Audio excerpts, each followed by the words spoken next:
Chapter 1. The Garden of Eden. The thought that eventually something must have emerged from absolute nothingness lingered in the air as Sophie Amundsen walked home from school. She had been accompanied for part of the journey by her friend Joanna. Their conversation had touched upon the nature of robots, with Joanna arguing that the human brain was merely a sophisticated computer. Sophie, however, felt a deep resistance to this idea, convinced that a human being was far more than a mere piece of hardware.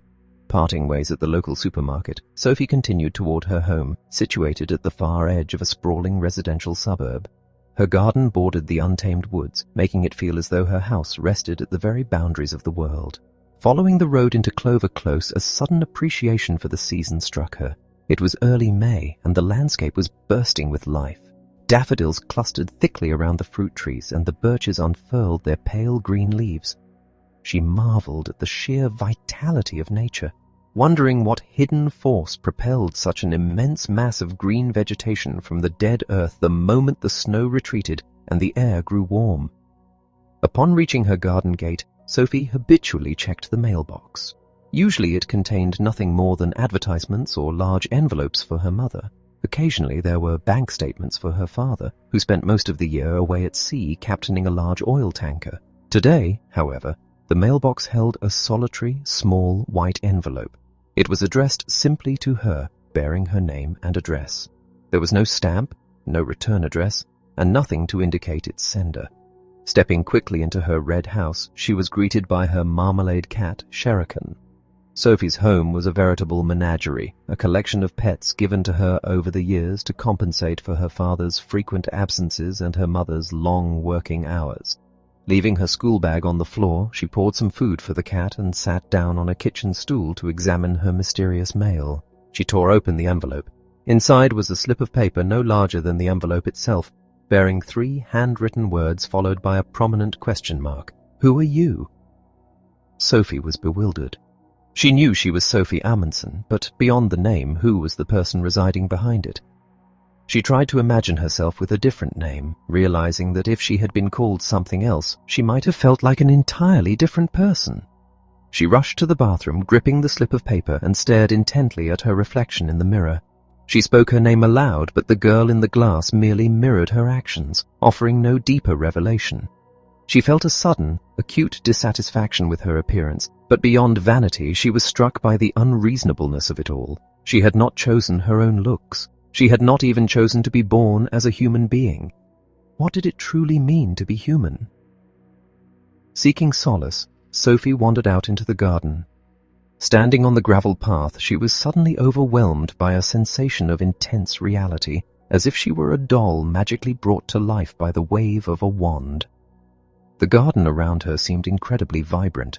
She realized that to be fully conscious of being alive meant also acknowledging the inevitability of death. The two concepts were intrinsically linked, like two sides of the same coin. One could not deeply appreciate the miracle of life without the sobering understanding that it would one day end, just as recognizing one's mortality heightened the profound beauty of existing in the present moment.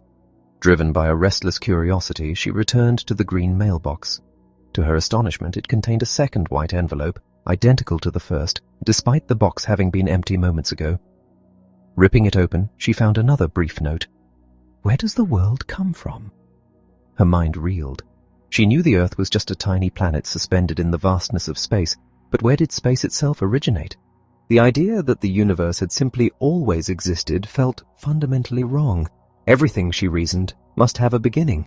Yet, if the universe was created from something else, that original substance must also have a source. The regress seemed infinite, inevitably leading back to the staggering premise that at some point something must have arisen from nothing. Could God be the answer? Even then, she pondered, God could not have created himself out of a void before he had a self to create with. The only logical conclusion left was that God had always existed, a concept she had just rejected regarding the universe. Feeling completely disoriented by these immense cosmic riddles, Sophie retreated to her most private sanctuary, a hollowed-out space within a dense, overgrown hedge at the edge of the garden. This den was her secret paradise, a place she associated with the biblical Garden of Eden. She sat on the gnarled roots, peering out through tiny gaps in the foliage, clutching the two profound questions. Who had abruptly shattered the mundane routine of her everyday life with such monumental philosophical inquiries? For a third time she ventured to the mailbox. The regular mailman had now delivered the daily post. Among the usual letters was a postcard depicting a tropical beach bearing a Norwegian stamp and a military postmark. It was addressed to Hilda Moller Knag, care of Sophie Amundsen. The message on the back wished Hilda a happy 15th birthday, adding that the sender wanted to give her a present that would help her grow. The writer asked for forgiveness for sending the card to Sophie's address, claiming it was the easiest way, and signed it from her father. Sophie hurried back to the kitchen, her thoughts in a complete tangle. Who was this Hilda, whose birthday was so close to her own? A quick check of the telephone directory yielded no results. Why would a father send a birthday greeting intended for his daughter to a complete stranger's address? In the span of a single afternoon, Sophie's ordinary life had been upended by three distinct yet intertwined mysteries. Someone had secretly delivered two profound philosophical questions to her mailbox, and a mysterious father in a distant land had chosen her as the conduit for a birthday message to a girl she did not know. Sophie sat in her silent house, keenly aware that she was standing on the threshold of an extraordinary journey into the unknown. Chapter 2. The Top Hat. Sophie felt a quiet certainty that the anonymous letter writer would reach out to her again. For the time being, she resolved to keep the mysterious envelopes a secret. The following day at school, the ordinary world seemed to have lost its grip on her. She struggled to focus on the teacher's lessons, which suddenly felt overwhelmingly trivial. Why were they dwelling on the mundane when the most profound mysteries of existence remained unspoken? Why was no one discussing the true nature of a human being, or the origins of the cosmos? For the first time, she sensed a pervasive shallowness not only in her classroom, but in society at large. People were consumed by the superficial, entirely neglecting the monumental problems that cried out for resolution. Did anyone possess the answers to these vast inquiries? To Sophie, wrestling with these concepts felt infinitely more crucial than memorizing irregular verbs. When the final bell chimed, she practically sprinted from the schoolyard. Her sudden haste forced her friend Joanna to run just to catch up. After a moment, Joanna broke the silence, asking if Sophie wanted to play cards that evening. Sophie offered a dismissive shrug, admitting that she had lost interest in card games. Joanna, taken aback, suggested badminton instead. Sophie's gaze remained fixed on the pavement before slowly lifting to meet her friend's eyes. She confessed that badminton no longer held any appeal for her either. Joanna was incredulous, her tone laced with a hint of bitterness as she demanded to know what had suddenly become so important. Sophie merely shook her head, murmuring that it was a secret. Joanna scoffed, suggesting with a grimace that Sophie was probably in love. The two walked in silence until they reached the soccer field, where Joanna abruptly announced she was cutting across the grass, a route she only took when rushing home for important visitors or a dentist appointment. Sophie felt a pang of regret for her aloofness, yet how could she possibly articulate that she was entirely consumed by the questions of her own identity and the origins of the universe? Would Joanna have comprehended why such vital, fundamental inquiries left absolutely no room for badminton? Her pulse quickened as she approached her garden gate and opened the green mailbox. Initially, her heart sank. She saw only a bank letter and some large brown envelopes addressed to her mother, but as she secured the gate, her own name caught her eye on one of the thick envelopes. Turning it over, she saw a clear instruction typed on the back. Course in philosophy. Handle with care. Abandoning her school bag on the front step and shoving the rest of the mail beneath the doormat, Sophie sprinted to the sanctuary of her den in the overgrown hedge. This was the only appropriate place to unveil such a document. Sherikan bounded after her, but Sophie allowed the cat's presence, knowing he would keep her secrets safe. Inside the envelope lay 3 typewritten pages, neatly fastened with a paperclip. She began to read. What is philosophy? The letter began by addressing her directly, noting that human beings engage in a vast array of hobbies. While some individuals collect stamps or antique coins, others devote their free time to sports or needlework. Reading tastes are equally diverse. Some consume only comics and newspapers, while others delve into literature regarding astronomy, the natural world, or technological advancements. The writer explained that personal passions cannot be forced upon others. A fascination with horses or precious gems does not guarantee a shared enthusiasm from everyone else. Yet the letter posed a profound question. Is there anything that should interest every single human being regardless of their circumstances or geographic location? The answer, the philosopher asserted, was a resounding yes. There are certain fundamental questions that concern the entire human race, and these very questions form the core of the course she was about to undertake. What is the most crucial thing in life? For a person starving, it is food. For someone freezing, it is warmth. For the isolated and lonely, it is human companionship. But once all these basic physical and emotional necessities are met, does a universal need remain? Philosophers argue that man cannot live on bread alone. Beyond sustenance and affection, every human being possesses an innate need to understand who they are and why they exist. This pursuit of meaning, the letter continued, is not a casual pastime like collecting stamps. It is an active participation in an ancient, ongoing dialogue that has endured since humanity's dawn. The origins of the universe and the emergence of life are matters of far greater magnitude than the results of the latest sporting events. The most effective way to embark on the study of philosophy is to formulate philosophical questions. How was the world created? Is there a deliberate will or underlying meaning behind the unfolding of events? Is there existence after death?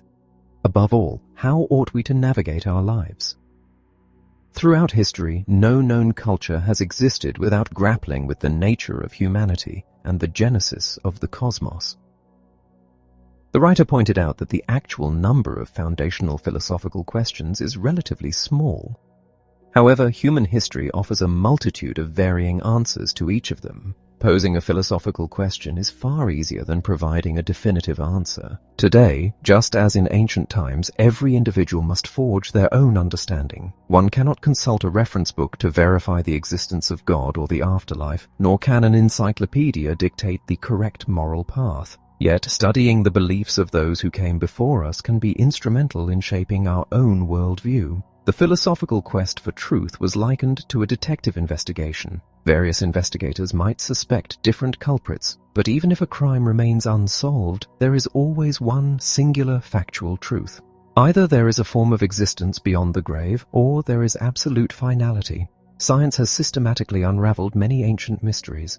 The appearance of the moon's dark side, once a subject of boundless imagination and debate, is now a known fact. One can no longer seriously argue that it is composed of green cheese. Over 2 millennia ago, a Greek thinker proposed that philosophy originated from humanity's profound capacity for wonder. Existence itself was deemed so astonishing that philosophical inquiries arose naturally, without prompting. The letter drew a comparison to a magic trick. When an illusionist pulls a live rabbit from a seemingly empty hat, the audience is bewildered, eager to understand the mechanics of the deception. Many people perceive the world with that exact same sense of incredulity. The difference, however, lies in our relationship to the trick. We are not merely observers. We are the white rabbit being pulled from the cosmic hat. Unlike a literal rabbit, which remains ignorant of its role in the illusion, human beings possess the conscious awareness that they are part of a grand mystery. We yearn to comprehend how it all functions. A postscript clarified the metaphor. The white rabbit represents the entire universe. We, as humans, are microscopic entities nestled deep within the base of the rabbit's fur. Philosophers, however, are those relentless individuals attempting to scale the delicate hairs, striving to look directly into the eyes of the great magician. The letter ended by asking if Sophie was still there, promising that the course would continue. Sophie felt utterly drained. Had she even paused to breathe while reading? The delivery method baffled her. The brown envelope had been placed directly into her mailbox by hand, just like the initial white ones, distinguishing it from the stamped and postmarked birthday card intended for Hilda. Glancing at her watch, she realized she had over 2 hours before her mother returned. She crawled back out to the gravel path and checked the mailbox once more. A second brown envelope bearing her name awaited her. She scanned the perimeter of the woods and the quiet road, but saw no one. A snapping twig in the dense timber caught her attention, but chasing a phantom determined to remain hidden seemed futile. Securing the 2 large envelopes in an old cookie tin in her room, Sophie fed Sherikan and hurried back to her secluded den. She tore open the second package and immersed herself in the next set of typed pages. A strange creature. The philosopher's tone remained conversational, promising that the course would be delivered in manageable installments. The text aggressively reiterated a vital point. The singular prerequisite for becoming a good philosopher is the faculty of wonder. Babies, the letter explained, possess this faculty in abundance. Emerging from the womb into a staggering new reality, they reach out and observe their surroundings with pure, unadulterated curiosity. However, as humans age, this profound wonder tends to decay. When a toddler first learns the word for a dog, they might enthusiastically point and shout at every canine they encounter, while the older, wiser adults merely nod, unimpressed, having seen countless dogs before. Long before a child masters complex language or philosophical thought, the world solidifies into a mundane habit. The philosopher expressed a deep concern that Sophie might mature into someone who takes existence for granted. To prevent this tragic apathy, the letter proposed a series of thought experiments. First, Sophie was asked to imagine encountering a small Martian stepping out of a spaceship during a woodland walk. The true focus of the experiment, however, was to turn that shock inward. Had she ever considered that she herself was a Martian? While stumbling upon extraterrestrial life is highly improbable, stumbling upon the realization of one's own extraordinary existence is a profound philosophical awakening. To suddenly perceive oneself as a mysterious being, wandering upon a planet adrift in an unfathomable universe, is akin to waking from a deep spell. The second experiment involved a family breakfast. Imagine the father suddenly levitating and floating near the kitchen ceiling. The toddler, Thomas, might simply point and state the obvious, unsurprised, because his father frequently performs inexplicable actions like shaving or fixing the television aerial. To Thomas, the boundaries of reality are not yet rigid. The mother, conversely, would likely drop her jam jar and scream in terror, her reaction dictated by the entrenched habit of knowing that human flight is impossible. Habit, the philosopher stressed, is the enemy of wonder. We become accustomed not only to the law of gravity, but to the very existence of the world. In the process of growing up, we sacrifice our astonishment, abandoning the innate intuition that life is an immense, unsolved enigma. While philosophical questions are relevant to everyone, the vast majority of adults become entirely consumed by the trivialities of daily survival. They burrow deep into the comforting warmth of the rabbit's fur and remain there, complacent. Philosophers represent a stark exception. They refuse to acclimatize to the world, maintaining a thin-skinned sensitivity akin to that of a young child. The world remains perpetually bewildering and slightly unreasonable to the philosophical mind. The letter presented Sophie with a critical choice. She must determine whether she was a child whose sense of wonder was intact, or a philosopher vowing to preserve it. Apathy and indifference were entirely unacceptable. The free course was designed explicitly to foster an inquiring mind, dragging her away from the comfortable, oblivious masses. The summary was stark. The cosmic rabbit trick spans billions of years. We are born at the tips of the fine hairs, perfectly positioned to marvel at the impossible reality. Yet, as we age, we slide downward into the dense, cozy fur of routine. Only the philosophers undertake the perilous climb back up the fragile hairs, clinging desperately to the precipice of language and existence, shouting down to the comfortable multitudes who are too busy discussing the price of tomatoes or royal gossip to look up at the vastness of space. Sophie sat immobilized. The philosopher had effectively seized her by the collar, halting her descent into the suffocating fur of everyday routine, pulling her back up to the tips of the hairs where she had resided as a small child. She was seeing reality anew. When her mother arrived home, Sophie immediately confronted her, pulling her into an armchair and demanding to know if she found the mere fact of being alive astonishing. Her mother, taken aback by the uncharacteristic greeting, offered a hesitant, lukewarm agreement. Sophie pressed harder, challenging her mother's perception of the world as normal. She utilized the philosopher's imagery, accusing her mother of having grown too accustomed to existence, of settling deep into the rabbit's fur while preparing to mechanically boil potatoes and watch the evening news. Her mother's face tightened with genuine anxiety. After a tense retreat to the kitchen to begin cooking, she returned, placing Sophie firmly in the chair. In a serious tone, she asked if Sophie had become involved with drugs. Sophie nearly laughed at the absurdity of the deduction. She retorted that drugs only served to dull the mind further, ending the conversation about white rabbits and cosmic tricks for the night. Chapter 3. The Myths. The following morning brought no new correspondence for Sophie. The school day dragged on interminably, a tedious stretch of hours where she struggled to mask her restless boredom. She made a conscious effort to be particularly attentive to Joanna during their breaks, and as they walked home, their conversation turned to the prospect of a camping trip once the forest ground had sufficiently dried out from the spring thaw. After what felt like an endless wait, she finally reached the familiar green mailbox. Her initial discovery was a letter bearing a Mexican postmark. It was a message from her father, expressing a deep yearning to return home. He proudly recounted his first chess victory against the chief officer and mentioned that he was nearing the end of the stack of books he had brought aboard after his winter leave. But tucked behind this was what she truly sought, a brown envelope with her name printed on it. Ignoring her school bag and the remaining mail, which she hastily dumped inside the house, Sophie practically ran to her sanctuary within the overgrown hedge. Settling into her den, she pulled out the freshly typed pages and immersed herself in the text. The mythological world picture.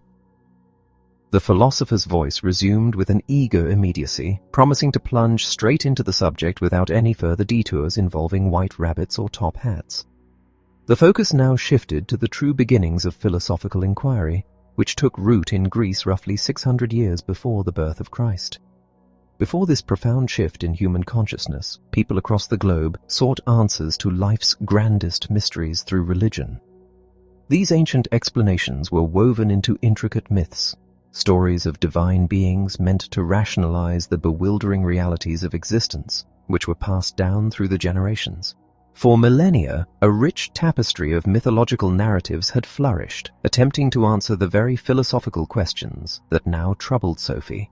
The early Greek philosophers, however, embarked on a radical mission to demonstrate that these traditional mythic explanations were fundamentally unreliable.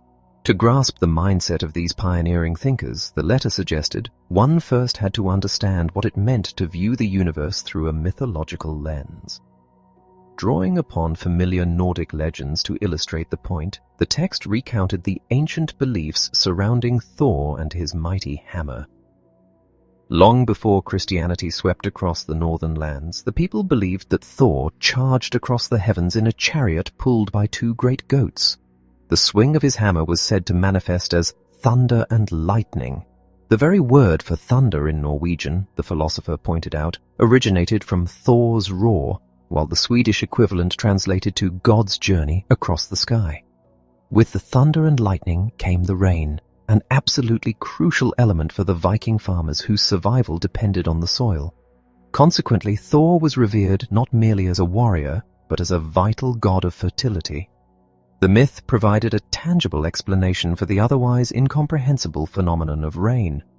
Thor was wielding his hammer. When the heavens opened, the crops would sprout and flourish. The precise mechanics of plant growth were a mystery to the ancient farmers, yet they understood the undeniable connection between the downpour and their harvests. Because Thor controlled the weather, he stood as one of the most paramount figures in the Norse pantheon. Yet Thor's significance extended far beyond meteorology. It was intrinsically tied to the preservation of the entire world order. The Vikings envisioned the inhabited earth as Midgard, a vulnerable island kingdom constantly besieged by external perils. Within this central realm lay Asgard, the sacred domain of the gods.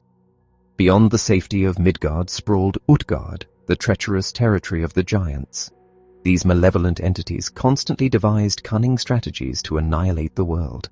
In almost every ancient culture, the philosopher noted, there existed this profound awareness of a fragile equilibrium between the forces of good and the monstrous agents of chaos. One of the giants' most terrifying schemes involved the abduction of Freya, the goddess of fertility. Should she be taken, the earth would turn barren, crops would wither, and the continuity of human life would cease. Thus, the giants had to be kept at bay at all costs. Thor emerged as the central champion in this ceaseless cosmic struggle. His hammer, returning to him like a boomerang after every throw, was an invincible weapon against the forces of chaos, granting him nearly boundless power to protect the balance of nature. However, the people did not believe they could remain passive while the gods fought these battles. Faced with looming catastrophes like drought or pestilence, mortals actively participated in the struggle against evil through sacred rites and religious ceremonies. The most crucial of these practices was the offering. By sacrificing to a god, often a goat to Thor, or even human lives to Odin, the people believed they were directly replenishing the deity's strength, empowering them to conquer the giants and restore order. To illuminate this further, the philosopher recounted the Lay of Thrym, one of the most famous Eddic poems. The narrative describes Thor awakening to the horrifying realization that his hammer has been stolen. Seized by a rage so fierce that his hands shake and his beard trembles, he seeks out Freya with his companion Loki, begging to borrow her magical wings. Loki flies to Jotunheim, the realm of the giants, only to discover that King Thrym has buried the hammer 7 leagues beneath the earth. Thrym issues a chilling ultimatum. The gods will only see their ultimate weapon again if Freya is given to him as a bride. The gods are thrust into a catastrophic hostage crisis. Without the hammer, the giants possess absolute dominion over both divine and mortal realms. Yet surrendering the goddess of fertility is an equally fatal prospect. Without her, all life would wither and die. Faced with this impossible deadlock, the god Heimdall devises an audacious plan. He proposes that Thor disguise himself as the bride. Outfitted in Freya's garments, with stones strapped to his chest to mimic a woman's form, an immensely reluctant Thor agrees that it is the only path to salvation. With Loki posing as a bridesmaid, the ultimate divine anti-terrorist squad infiltrates the giant's stronghold. During the ensuing wedding feast, the disguised Thor consumes an entire ox, 8 salmon, and 3 barrels of ale. The bewildered giant king is suspicious, but the cunning Loki quickly explains that the bride's insatiable appetite stems from a week-long fast driven by her excitement for the marriage. When Thrym attempts to kiss his bride and recoils from Thor's burning glare beneath the veil, Loki again intervenes, claiming the bride has not slept for a week due to her overwhelming joy.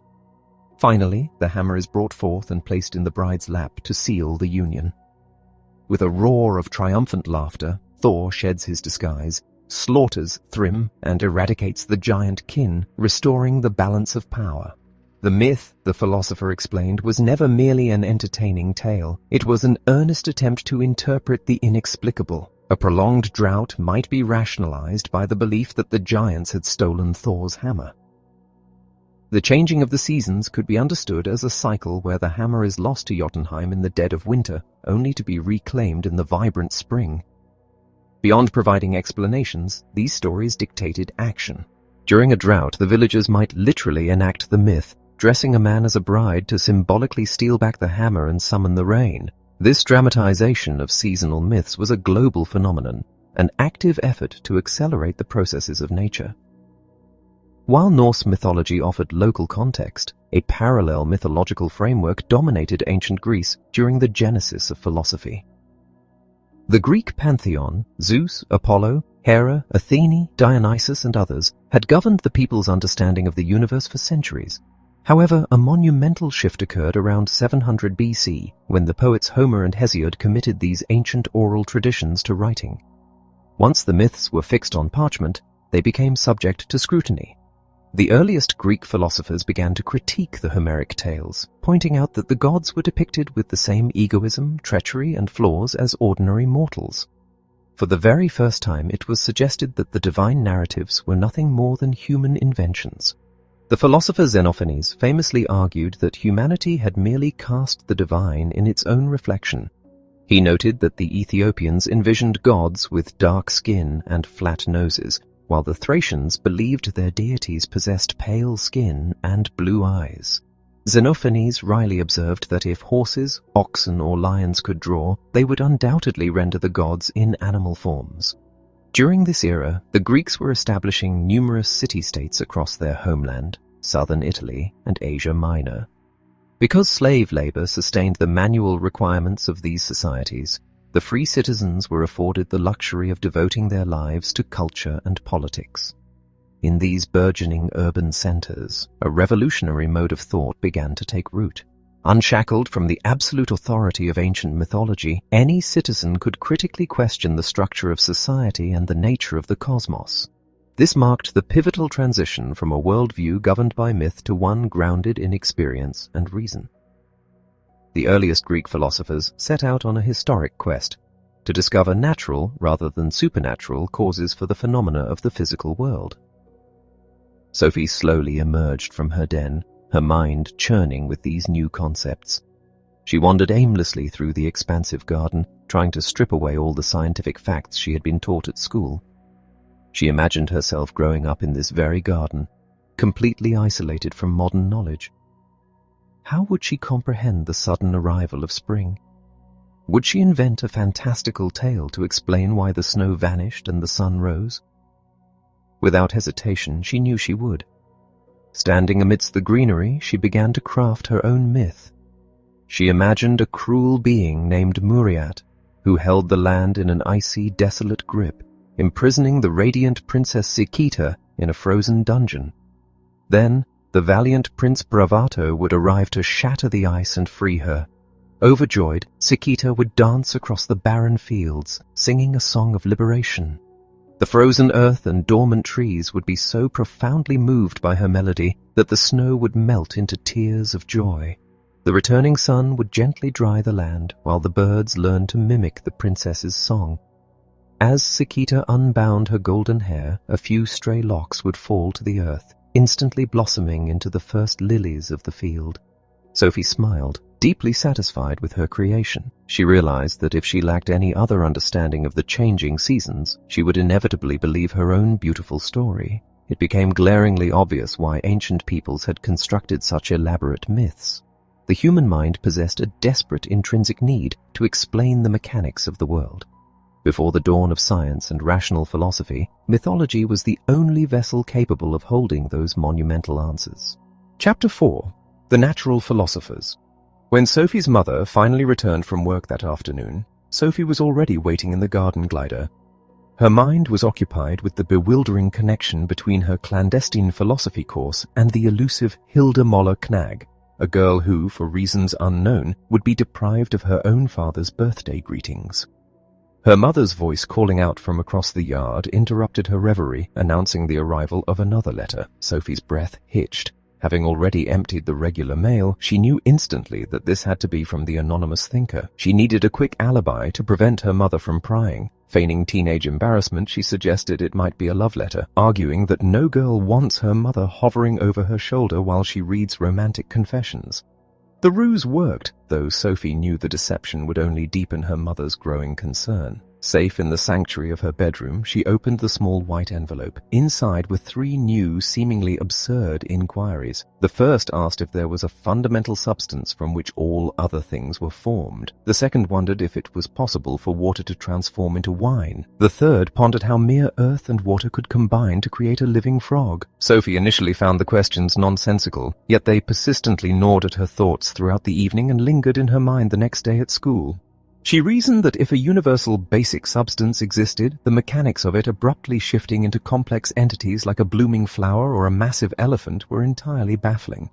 The idea of water transmuting into wine presented a similar logical hurdle. While she was familiar with the biblical parable of Jesus performing this exact feat, she had always understood it as a divine miracle, an exception to the rules of reality rather than a natural occurrence. She recognized that a cucumber was largely composed of water, but it also contained other vital elements that unequivocally made it a cucumber, not a puddle. As for the frog, Sophie suspected her philosophy instructor had a peculiar fascination with amphibians. She could concede that a frog might be reduced in essence to earth and water. However, for those 2 simple ingredients to yield a hopping creature, the earth would have to contain an array of complex, diverse materials that, when mixed with water, could evolve through the stages of spawn and tadpole. After all, watering a cabbage patch relentlessly would never cause a frog to sprout from the soil. Arriving home from school, Sophie found a thick envelope waiting in the mailbox. Employing her usual strategy, she retreated to her secret den within the tangled hedge. She settled onto the gnarled roots, opened the package, and immediately began to read the typed pages, which introduced her to a concept labeled the Philosophers Project. The writer's tone was brisk, abandoning the whimsical metaphors of white rabbits and top hats to plunge directly into the chronological evolution of human thought, stretching from ancient Greece to the modern era. The text explained that to truly comprehend the ideas of thinkers who lived in drastically different times and cultures, one must identify their specific project. This meant isolating the precise problem or mystery each philosopher was desperately trying to resolve. While one mind might be consumed by the biological origins of flora and fauna, another might be entirely dedicated to proving the existence of a deity or an immortal soul. By pinning down the core objective, a student could navigate the complex pathways of a philosopher's reasoning, recognizing that no single individual attempts to decode the entirety of existence all at once. The letter noted, with a touch of melancholy, that the historical narrative of philosophy was largely dominated by men, as women had been systematically suppressed as intellectual beings for centuries, resulting in a profound loss of diverse perspectives. The text then transitioned seamlessly into exploring the natural philosophers. This title was given to the earliest Greek thinkers because their primary obsession was the physical universe and its endless transformations. Unlike modern individuals who often accept the premise that the cosmos sprang from absolute nothingness, the ancient Greeks harbored a deep-seated assumption that something had simply always been there. Therefore, their burning question was not how matter materialized from a void, but rather how a lifeless landscape could yield vibrant flowers, towering trees, or living creatures. These early philosophers observed a world in a state of perpetual flux. They collectively deduced that beneath this ceaseless change, there had to be an unchanging, fundamental substance. While the exact reasoning that led them to this conclusion remains lost to history, it is clear they believed in a hidden primary element from which all things emerged and to which all things eventually returned. The philosopher emphasized to Sophie that the specific answers these ancients arrived at were far less important than the revolutionary nature of the questions they asked. They were striving to uncover the underlying laws of the natural world through direct observation, actively discarding the crutch of traditional mythology. By seeking natural explanations instead of relying on tales of tempestuous gods, they initiated the slow, momentous liberation of philosophy from religion, taking the very first steps toward modern scientific methodology. Because only fragmented remnants of their original writings survived, much of what is known about these pioneers comes from Aristotle, who lived centuries later. Yet even these historical echoes clearly outlined their overarching project, identifying the foundational building blocks of reality and deciphering the mechanics of natural change. The course then introduced 3 philosophers from Miletus, an ancient Greek colony in Asia Minor. The first recorded philosopher, Thales, was a well-traveled scholar who reportedly measured the Great Pyramids of Egypt by calculating their shadows and successfully predicted a solar eclipse. Thales posited that the source of all existence was water.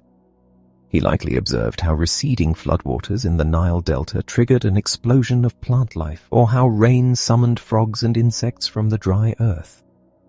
Watching water transition into solid ice or vaporous mist and back again might have solidified his belief that it was the universal core of all matter. He famously declared that all things were full of gods, though he was certainly not referring to the anthropomorphic deities of Homer. Instead, he likely envisioned the fertile earth teeming with invisible microscopic seeds of life. The second Milesian, Anaximander, lived concurrently with Thales. He envisioned our world as merely one of countless worlds continuously forming and dissolving within an infinite, undefined substance he called the boundless. He reasoned that the foundational source of all specific limited things must be something entirely different from the created objects themselves. Therefore, the primary element could not be something as mundane and defined as water. It had to be an infinite, unshaped essence. The third thinker from this intellectual hub was Anaximenes, who argued that the source of all things was air or vapor.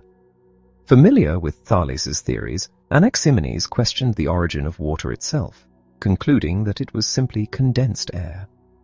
He observed that rain was squeezed from the atmosphere, and theorized that if water was compressed even further, it would solidify into earth. Conversely, he believed that fire was merely air in an extremely rarefied state. Thus, air was the invisible mother of earth, water, and fire, acting as the singular underlying substance driving all physical transformations. Despite their differing candidates for the primary element, these Milesian thinkers shared a core conviction: a single substance governed the universe. However, this presented a logical dilemma. How could one uniform material suddenly transmute into a vastly different form? This conundrum paved the way for a radical new perspective, summarized by the premise that nothing can come from nothing. Around 500 BC, a group of thinkers in the southern Italian colony of Elea tackled this problem, led by the philosopher Parmenides. He argued fiercely that everything that currently exists has existed eternally. While this idea was generally accepted by the Greeks, Parmenides pushed the logic to its extreme. Absolute change is an illusion. Nothing can be created from an empty void, and nothing that currently possesses mass can vanish into nothingness. More controversially, he asserted that nothing could ever genuinely alter its fundamental nature to become something else. Parmenides was not blind. He witnessed the same cyclical changes in nature as everyone else. However, when his intellectual reasoning clashed with his sensory observations, he chose to trust his intellect entirely. He firmly believed that human senses provided a distorted, deceptive picture of reality that contradicted rational logic. He embraced a philosophy of absolute rationalism, dedicating his life to exposing the illusions of perception and asserting that human reason was the sole, unassailable source of universal truth. In stark contrast to this rigid immutability was a contemporary thinker from Ephesus named Heraclitus, who championed the idea that all things flow. Heraclitus placed immense faith in sensory experience, arguing that constant, unyielding flux was the most defining characteristic of the universe. Everything flows, he famously proclaimed, observing that the world is in a state of continuous movement where nothing remains static. He illustrated this by stating that one cannot step into the same river twice. By the second step, both the waters and the individual have inevitably changed. Heraclitus also highlighted the necessity of opposites to give the world meaning. Health is only appreciated because of illness. The satisfaction of a full stomach relies on the memory of hunger. Peace is defined by the horrors of war. Without this relentless dynamic tension between contrasting forces, existence would collapse. He used the term God or logos, meaning reason, to describe the encompassing unity driving this constant transformation. Even though humanity often acts on flawed individual impulses, Heraclitus believed an underlying universal reason guided all natural events. This profound philosophical divergence left thinkers deadlocked. Parmenides insisted that nothing changes and senses are deceitful, while Heraclitus swore that everything changes and senses are trustworthy. The resolution to this intellectual stalemate came from a Sicilian philosopher named Empedocles, who realized the flaw lay in the assumption of a single basic element. This realization led to the doctrine of the four basic elements. Empedocles determined that both previous philosophers were partially correct and partially mistaken. He agreed with Parmenides that pure water could never magically turn into a butterfly. A single substance cannot fundamentally alter its nature. Yet he agreed with Heraclitus that the undeniable evidence of our eyes proves the world is indeed changing. The solution was to reject the idea of a lone, solitary root of existence. Instead, Empedocles proposed that nature was constructed from four distinct roots: earth, air, fire, and water. Every object, plant, and creature in the world was simply a unique mixture of these four eternal elements in varying proportions. When a living thing perishes, the elements merely separate and disperse, remaining perfectly intact and unchanged by the temporary combination. It was like a painter using a limited palette of primary colors to render a vast, complex landscape, or a baker using basic ingredients to craft countless varieties of cakes. To explain what caused these elements to bind together to form life, and what forced them to break apart in death, Empedocles introduced two universal forces: love, which magnetically binds the roots together, and strife, which aggressively tears them apart. He crucially separated the concept of physical substance from the invisible forces acting upon it, a distinction that mirrors modern science's separation of elements and natural forces. He even applied this theory to human perception, suggesting that the human eye is made of the same 4 elements, allowing the earth in the eye to recognize the earth in the surrounding world, and so on. While Empedocles offered a compelling compromise, another thinker named Anaxagoras pushed the boundaries further, arguing for something of everything in everything. Anaxagoras rejected the idea that blood, bone, and skin could be synthesized from mere earth, air, fire, and water. Instead, he proposed that nature was composed of an infinite number of microscopic, invisible particles. Unlike the 4 distinct roots, these minuscule seeds each contained a fractal blueprint of the whole. Just as a single skin cell holds the genetic code for an entire human body, Anaxagoras believed that every fragment of matter, no matter how small, housed a trace of all other things. To assemble these infinitely complex seeds into ordered life forms, he envisioned an organizing cosmic force, an intelligence or mind he called nous. Anaxagoras was also notable as the first philosopher to establish himself in Athens, though his radical views, such as declaring the sun a glowing rock rather than a divine being, eventually forced him into exile.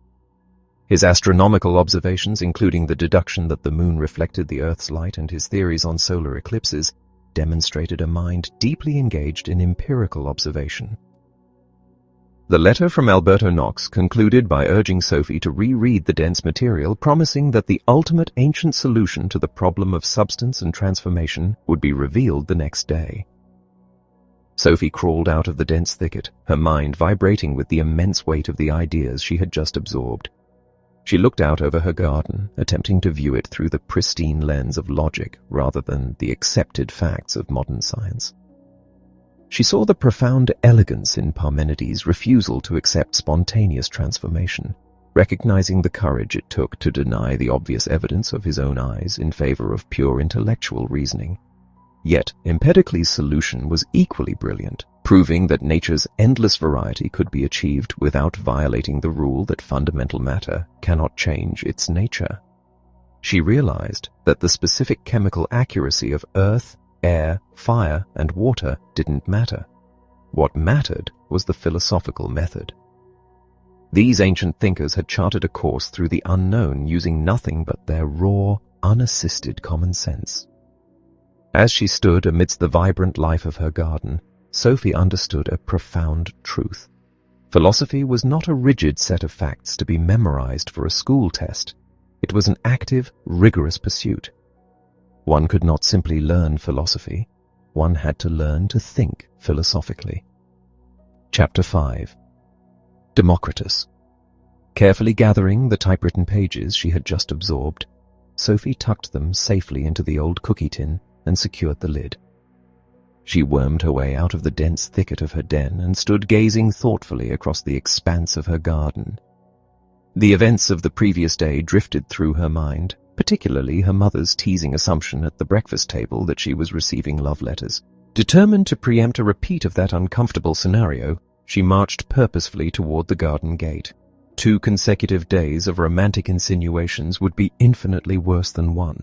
Her vigilance paid off. Resting inside the green mailbox was another of the small, unmarked white envelopes.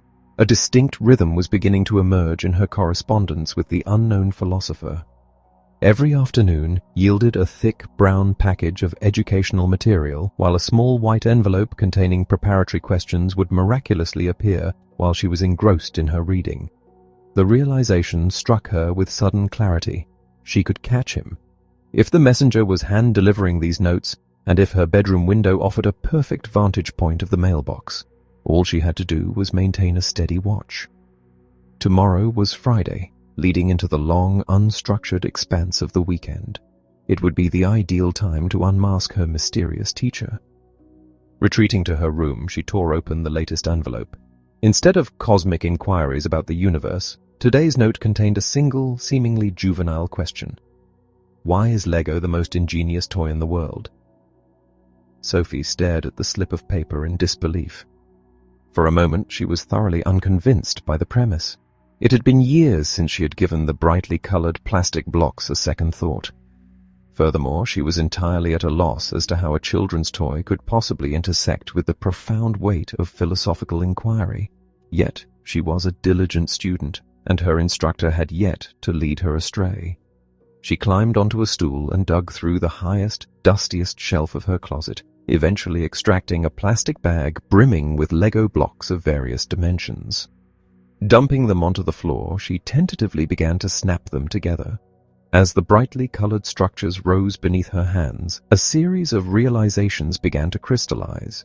The genius of the blocks lay in their fundamental design. They were effortless to connect, and despite coming in a multitude of distinct shapes and sizes, they all interlocked with perfect uniformity. They were also virtually indestructible. She could not recall ever encountering a fractured or splintered Lego piece. Even after years of neglect, they maintained their pristine, rigid geometry. But the true marvel was their infinite potential. She could construct any conceivable architectural form, then dismantle the entire creation to its component parts and build something entirely new. What more could one possibly demand of a plaything? She conceded the philosopher's point. Lego was indeed an unparalleled invention, yet the bridge between plastic bricks and the grand mysteries of existence remained shrouded in fog. She lost track of time, eventually completing the construction of an elaborate multi-storied dollhouse. She had to admit, albeit reluctantly, that she hadn't experienced this level of unadulterated focus and enjoyment in a very long time. It made her wonder why the transition into adulthood necessitated the abandonment of such absorbing play. The spell was broken by her mother's arrival. Stepping into the bedroom and taking in the sprawling plastic estate, her mother's face broke into a relieved smile. She expressed a genuine delight that her daughter wasn't entirely too mature to indulge in childhood games. Sophie felt a flush of indignation. She firmly corrected her mother, stating with utmost seriousness that she was not merely playing, but conducting a highly complex philosophical experiment. Her mother merely released a heavy sigh, undoubtedly attributing this outburst to the ongoing, bewildering phase of white rabbits and cosmic top hats. The following afternoon, upon returning from school, the anticipated bulky brown envelope was waiting for her. Bypassing her usual sanctuary in the hedge, Sophie took the package directly to her bedroom, desperate to dive into the text while simultaneously keeping a hawkish gaze fixed upon the mailbox outside her window. The atom theory.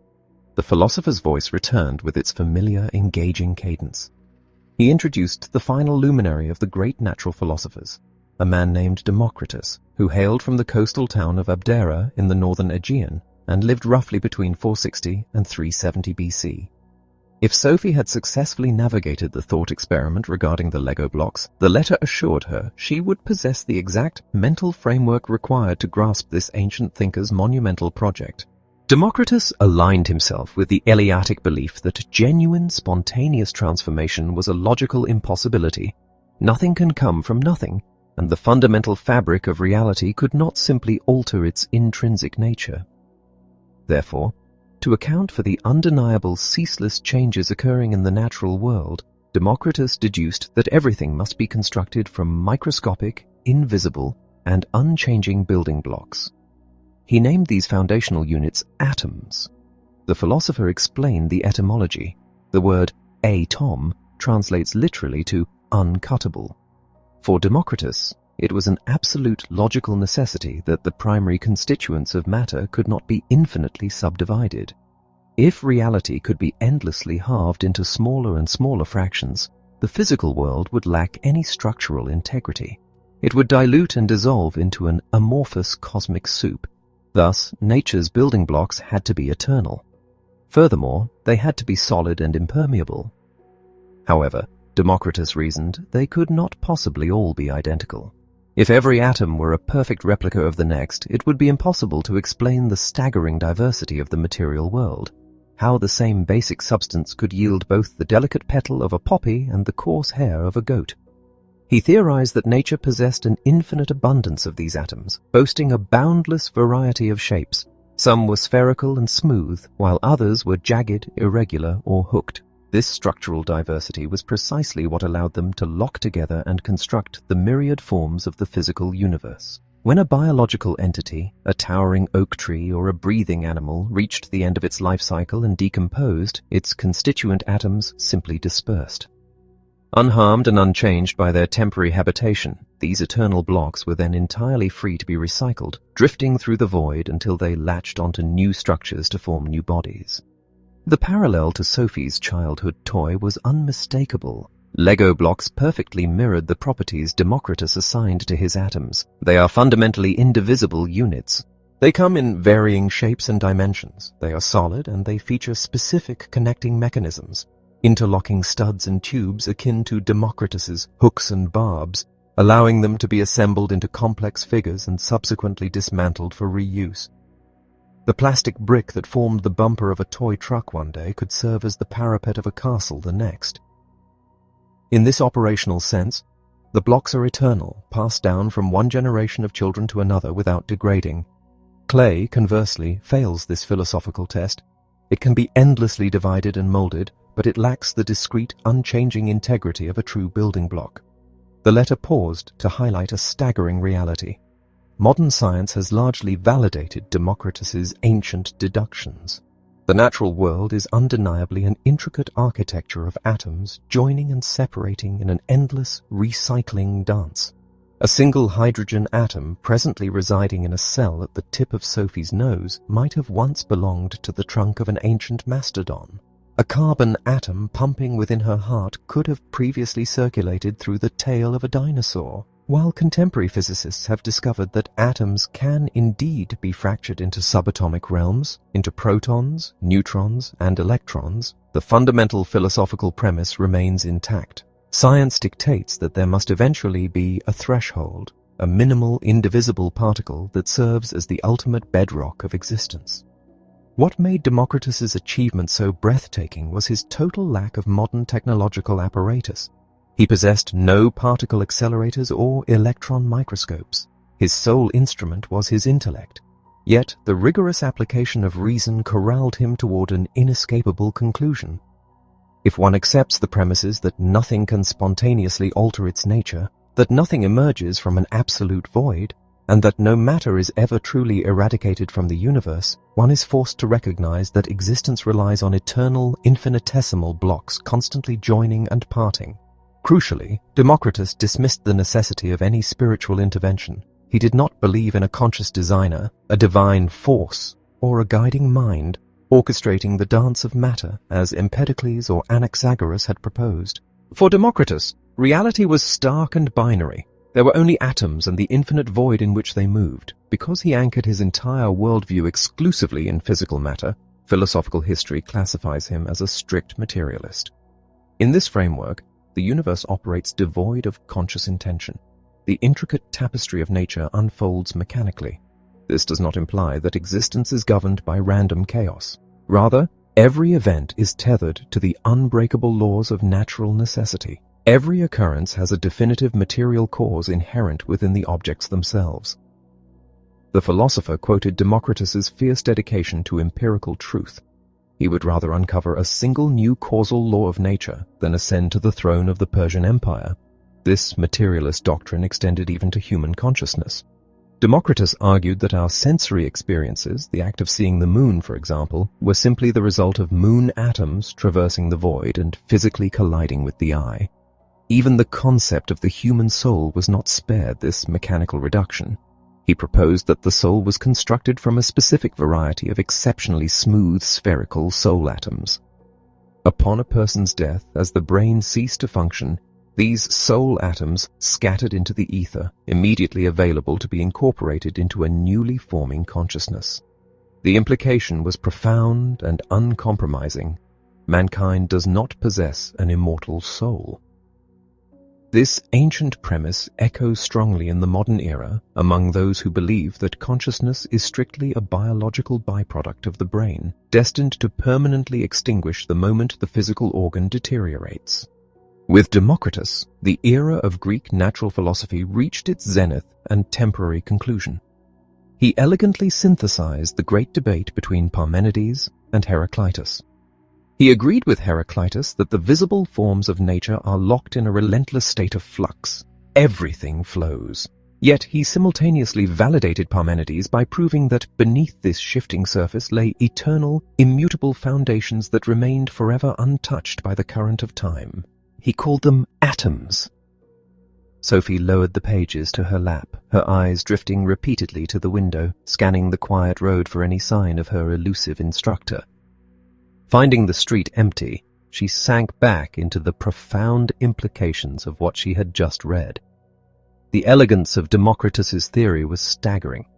He had dismantled the agonizing paradox of basic substance versus transformation, a riddle that had paralyzed generations of brilliant minds, using nothing but raw, unfettered logic.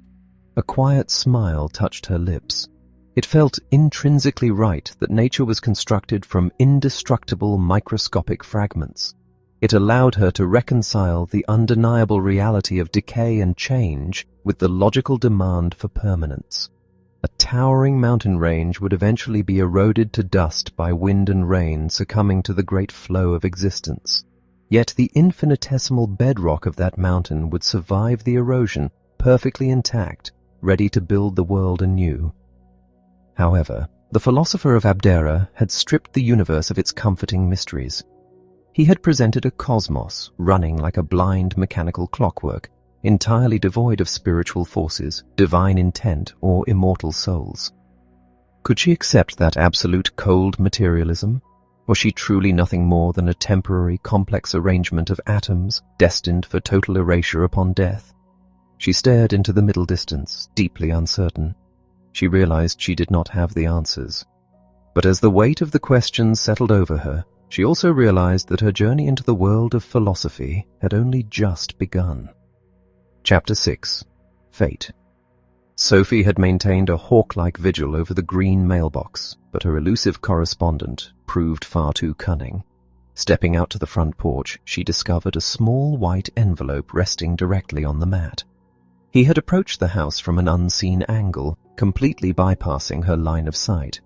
The envelope itself was a quiet enigma, strangely damp around its edges and punctured with two distinct, inexplicable holes. Inside the sodden paper lay 3 provocative inquiries. Did she believe in fate? Was illness a divine punishment? What forces dictated the unfolding of history?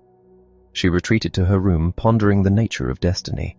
Many of her peers eagerly consumed astrological forecasts, implicitly accepting the premise that the alignment of distant stars governed their earthly trials. The fear of a black cat crossing one's path or the dread of Friday the 13th were woven deeply into the fabric of everyday life. It struck her as profoundly arbitrary that trusting in ancient religious doctrines was dignified as faith, while believing in cosmic influences was dismissed as mere superstition.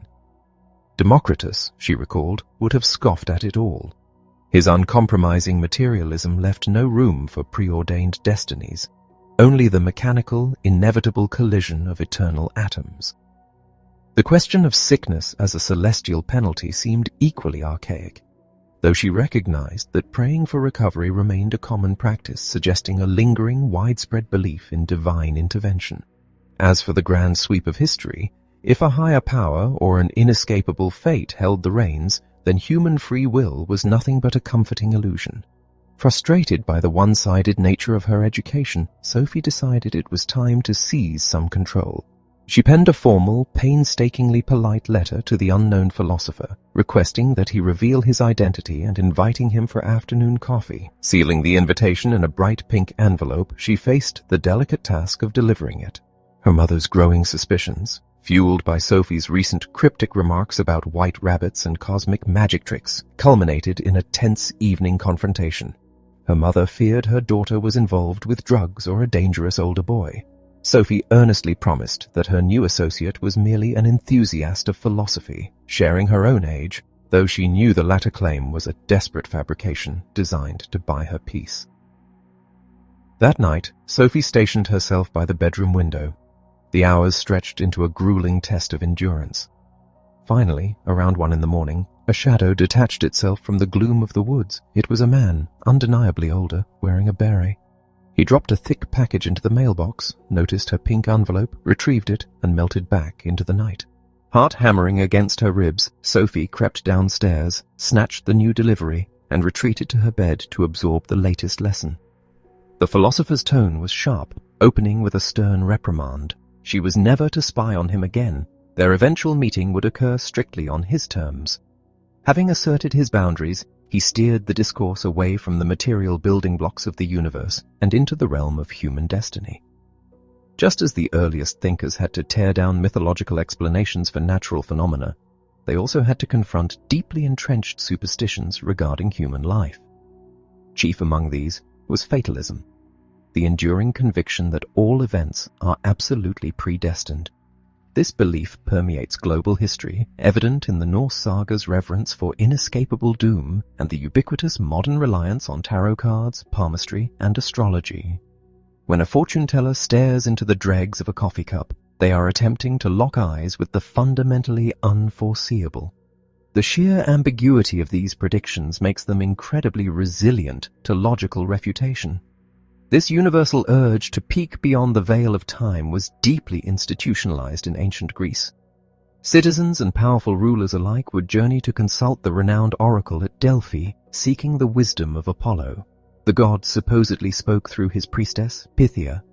Positioned over a terrestrial fissure, inhaling intoxicating fumes, the priestess would slip into a profound trance, uttering cryptic visions. The attending priests would then interpret these ambiguous messages for the anxious petitioners. So absolute was the oracle's authority that generals and kings would stall military campaigns until they received Apollo's blessing, relying on the priests as seasoned diplomats. Yet, the temple offered a sobering warning inscribed above its entrance: "Know thyself." It was a stark reminder that humanity is fragile, mortal, and entirely powerless to outrun its designated fate. This tragic inevitability became the lifeblood of Greek drama, immortalized in the agonizing tale of King Oedipus, who destroyed himself in his very efforts to avoid his prophesied doom. The shadow of fate extended far beyond individual tragedies. It was widely believed to orchestrate the grand theater of world history. Defeats in battle and the collapse of empires were routinely attributed to the shifting favors and vengeful wrath of the gods. However, just as natural philosophers sought physical explanations for the cosmos, pioneering Greek historians like Herodotus and Thucydides began to search for logical, human-driven causes for the rise and fall of nations, effectively stripping the divine strings from the historical stage. A parallel revolution occurred in the realm of human suffering.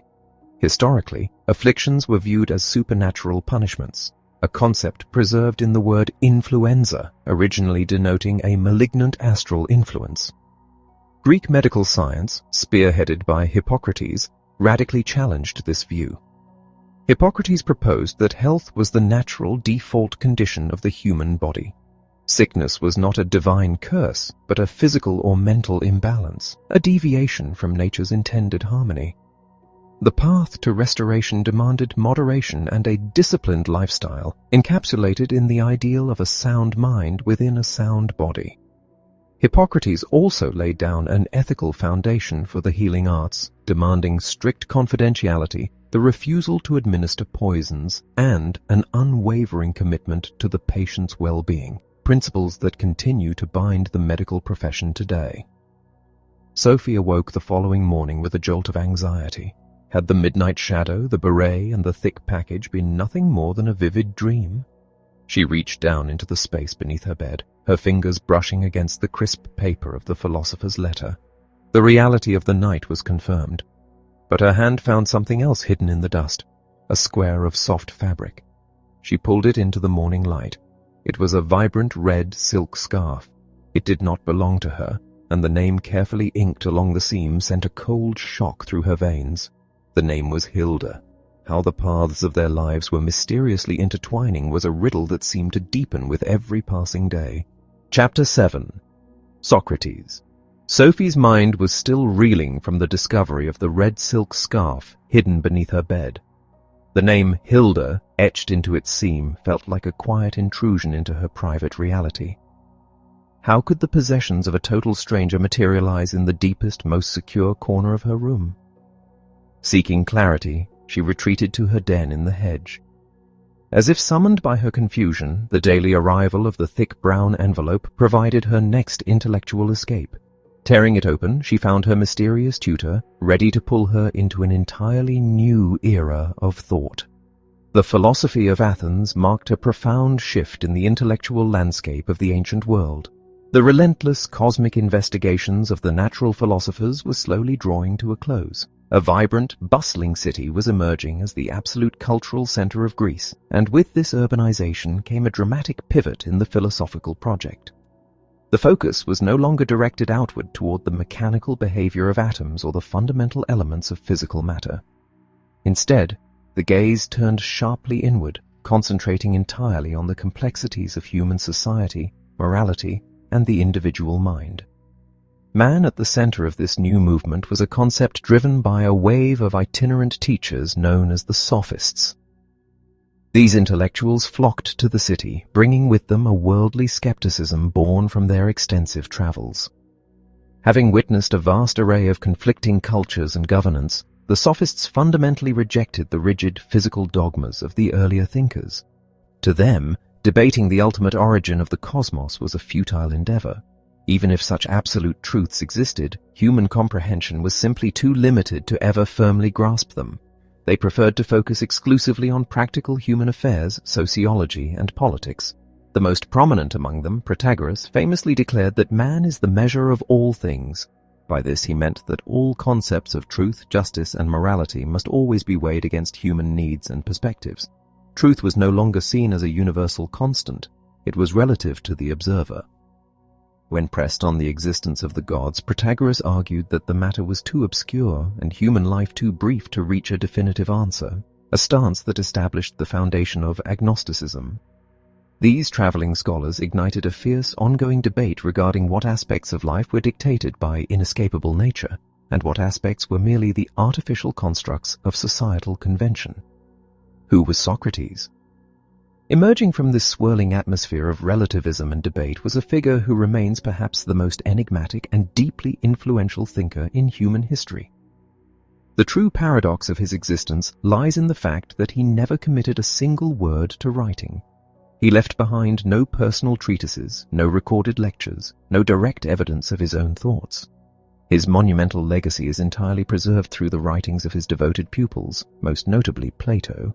Because Plato utilized his mentor as the central character and primary mouthpiece for his own philosophical dialogues, it is forever a challenge to distinguish the historical man from the literary creation. What remains undeniable is the magnetic, almost confounding nature of his presence.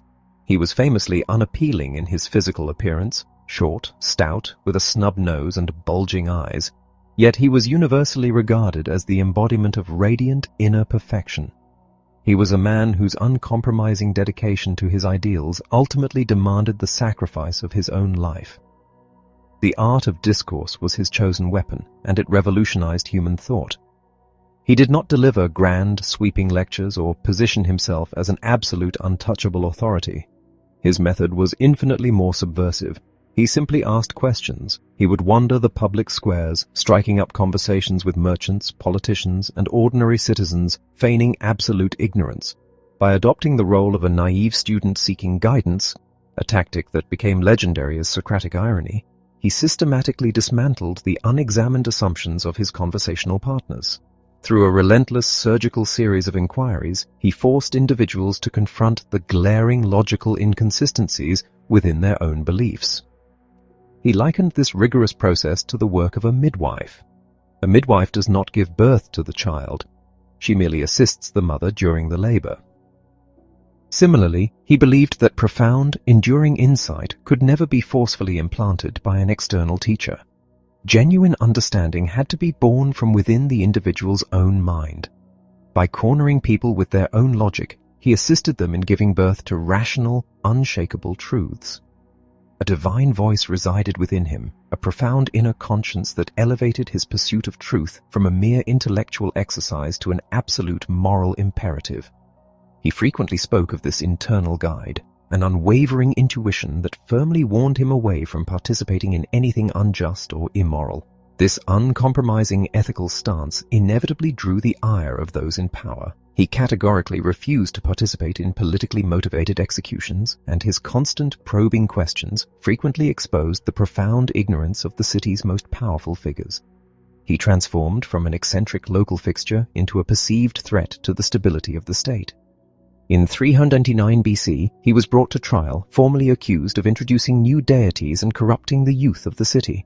A narrow majority of a massive jury found him guilty. Given the opportunity to appeal for mercy, beg for his life, or even flee into exile with the aid of his loyal followers, he steadfastly refused. To flee would be to betray his divine voice and to abandon the very principles he had spent his life defending. With serene dignity, valuing his conscience far above his own survival, he drank a cup of deadly hemlock surrounded by his weeping friends and passed into eternity. A joker in Athens had been extinguished, but the city had inadvertently immortalized him. He had viewed his role in society as a divine mission to agitate, to provoke, and to awaken the dormant intellect of his fellow citizens. He once famously compared himself to a gadfly, constantly stinging a large, sluggish horse to keep it awake and moving. He recognized that humanity is deeply prone to intellectual lethargy, vastly preferring the comfortable slumber of unexamined opinions to the rigorous, painful labor of genuine thought. It was his self-appointed task to sting them into wakefulness. In this regard, he drew a sharp, critical distinction between himself and the sophists. The sophists were essentially professional educators who charged steep fees for their practical instructions, claiming to possess knowledge and selling it as a commodity. He, conversely, proudly embraced the title of a philosopher, one who truly loves wisdom. He did not claim to possess absolute knowledge. In fact, his only absolute certainty was his profound awareness of his own ignorance. It was this radical humility, this unending, rigorous search for a truth he knew he had not yet grasped, that made him the most brilliant mind of his era. The right insight leads to the right action formed the bedrock of his ethical worldview. He firmly believed that human reason is the ultimate arbiter of truth. He vehemently rejected the sophists' claim that morality was merely relative to shifting societal norms. Instead, he argued that there are absolute eternal rules of right and wrong that transcend human convention. Because human reason is a universal faculty, anyone who truly utilizes their reason can grasp these eternal truths. Furthermore, he believed that an individual's actions are inextricably linked to their understanding. He posited the radical idea that no human being ever intentionally desires to do evil or cause harm. When people commit terrible acts, they do so out of a profound, tragic ignorance of what is truly right. If a person genuinely possesses the correct insight, they will inevitably perform the correct action because no one actively seeks to ruin their own soul by choosing the wrong path. Therefore, the highest, most crucial task of any human life is to rigorously cultivate one's own reason. True happiness and a meaningful existence can only be achieved when an individual aligns their actions with their deepest, rationally derived convictions. Chapter 8. Athens. As the early evening light began to soften, Sophie's mother departed to visit a friend, leaving the house draped in a quiet stillness. Seizing the opportunity, Sophie slipped out into the garden and made her way down to the secluded sanctuary of her den. Resting there, right beside her old cookie tin, was a thick, unfamiliar package. She tore away the wrapping to reveal an unexpected object, a video cassette. Her mind raced with questions. How could her mysterious philosophical correspondent possibly know they owned a video cassette recorder, and what secrets could this tape contain? Hurrying back inside the house, she pushed the cassette into the machine and waited as the screen flickered to life. A sprawling, sun-drenched cityscape materialized before her. As the camera's lens slowly zoomed in, focusing on the majestic, time-worn pillars of the Acropolis, Sophie recognized the famous ruins of Athens. It was a live, bustling scene. Tourists in light summer clothing swarmed over the ancient stones, their cameras flashing. Amidst the crowd, one detail violently seized her attention. A man held up a small, hand-painted sign. The word written on it was Hilda. Before she could fully process this jarring intrusion, the frame shifted to a close-up of a middle-aged man. He was relatively short, sporting a meticulously trimmed black beard and a distinctive blue beret. Looking directly into the camera, piercing the barrier between his world and hers, he spoke. He welcomed her to Athens, confirming what she had already begun to suspect. He was Alberto Knox. With a wry smile, he reminded her that the cosmic rabbit of existence was still, even now, being pulled from the universe's great top hat. Standing amidst the towering ruins of the Acropolis, Alberto began to weave the history of the place. He explained that Acropolis translates to the city on the hill. Its elevated, formidable plateau had offered a natural, easily defended fortress against invaders since the Stone Age. As the settlement below expanded into the vibrant city of Athens, this high ground transitioned into a sacred citadel. He recounted the bitter conflict of the early 5th century BC, when the Persian king Xerxes sacked the city and burned the original wooden structures of the Acropolis to the ground. Yet, from those ashes rose the golden age of Athens. Following the defeat of the Persians a year later, the Acropolis was resurrected in magnificent marble, standing prouder than ever as a purely religious sanctuary. This, Alberto explained, was the very era when Socrates wandered the streets below, engaging his fellow citizens in relentless dialogue. Socrates would have witnessed the glorious reconstruction of the Acropolis firsthand. The philosopher gestured behind himself to the most colossal of the structures, the Parthenon, the Virgin's Place, erected in honor of Athene, the city's patron goddess. He pointed out a brilliant architectural illusion. The massive marble temple possessed not a single perfectly straight line. Its columns leaned infinitesimally inward, designed so that if they were extended infinitely upward, they would eventually meet to form a pyramid a mile high. This subtle curvature countered the crushing visual weight of the stone, lending the mammoth building an ethereal lightness. Originally, this gleaming white marble, hauled from a mountain 10 miles away, had been painted in vibrant, dazzling colors, housing nothing within its walls but a towering 40-foot statue of the goddess herself. Sophie watched, her heart hammering against her ribs. Was this eccentric man really her teacher? The silhouette she had glimpsed in the dark woods matched the figure now striding across her television screen. The camera followed as Alberto walked to the precipice of the terrace, gesturing to the landscape below. He pointed out the ancient Dionysos Theatre, likely the oldest theatre in all of Europe. Here, the agonizing tragedies of Sophocles, Euripides, and Aeschylus had first been staged, including the tragic unraveling of King Oedipus. It was also the home of comedy, where Aristophanes had brutally satirized Socrates as the supreme buffoon of Athens. Alberto noted the stone wall at the back of the stage, called the skene, from which the modern word scene derives, just as theatre itself evolved from a Greek word meaning to see. Continuing his descent, the philosopher guided the camera past smaller temples and down a flight of ancient stairs. Stopping on a small hill at the foot of the Acropolis, he identified it as the Areopagos, the very spot where the Athenian High Court had once convened for murder trials, and where, centuries later, the Apostle Paul would stand to preach of Christ to the pagan Athenians. Finally, the camera tracked Alberto into the sprawling ruins of the Agora, the ancient city square. Aside from the largely intact temple of Hephaestus, the god of metalworkers, little remained but scattered blocks of marble. Alberto took a seat on one of these weathered stones, the magnificent Parthenon looming high against the sky in the background. He addressed Sophie with a quiet intensity, acknowledging the sorry state of the ruins today. Yet he urged her to envision the square as it once was, a vibrant epicenter surrounded by resplendent temples, bustling shops, grand courts of justice, and concert halls.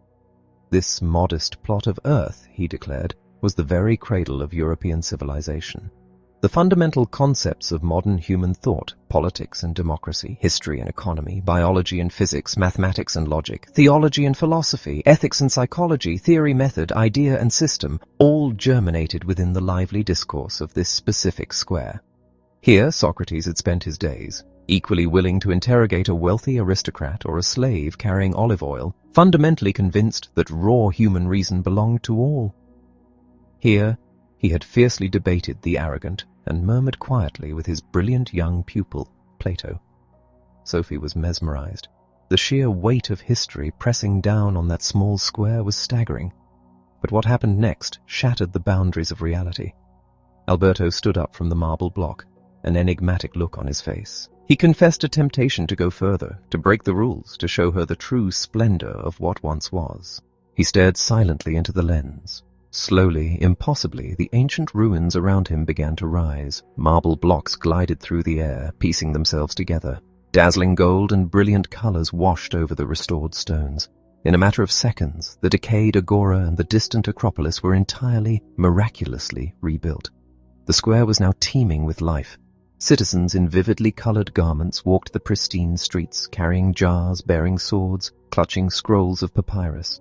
Amidst them stood Alberto Knox, still wearing his blue beret, but now draped in a flowing yellow tunic perfectly matching the era. He approached the camera, smiling. He announced that they had stepped back to the year 402 BC, a mere 3 years before the execution of Socrates. He gestured toward a nearby colonnade. Standing there in the shade were 2 figures.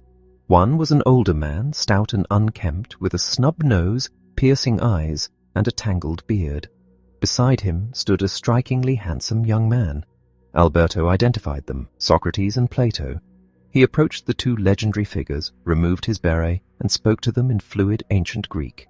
Turning back to the camera, he translated, explaining that he had introduced Sophie as an eager Norwegian student of philosophy. He warned that they must be swift before the city guards noticed the anachronistic camera.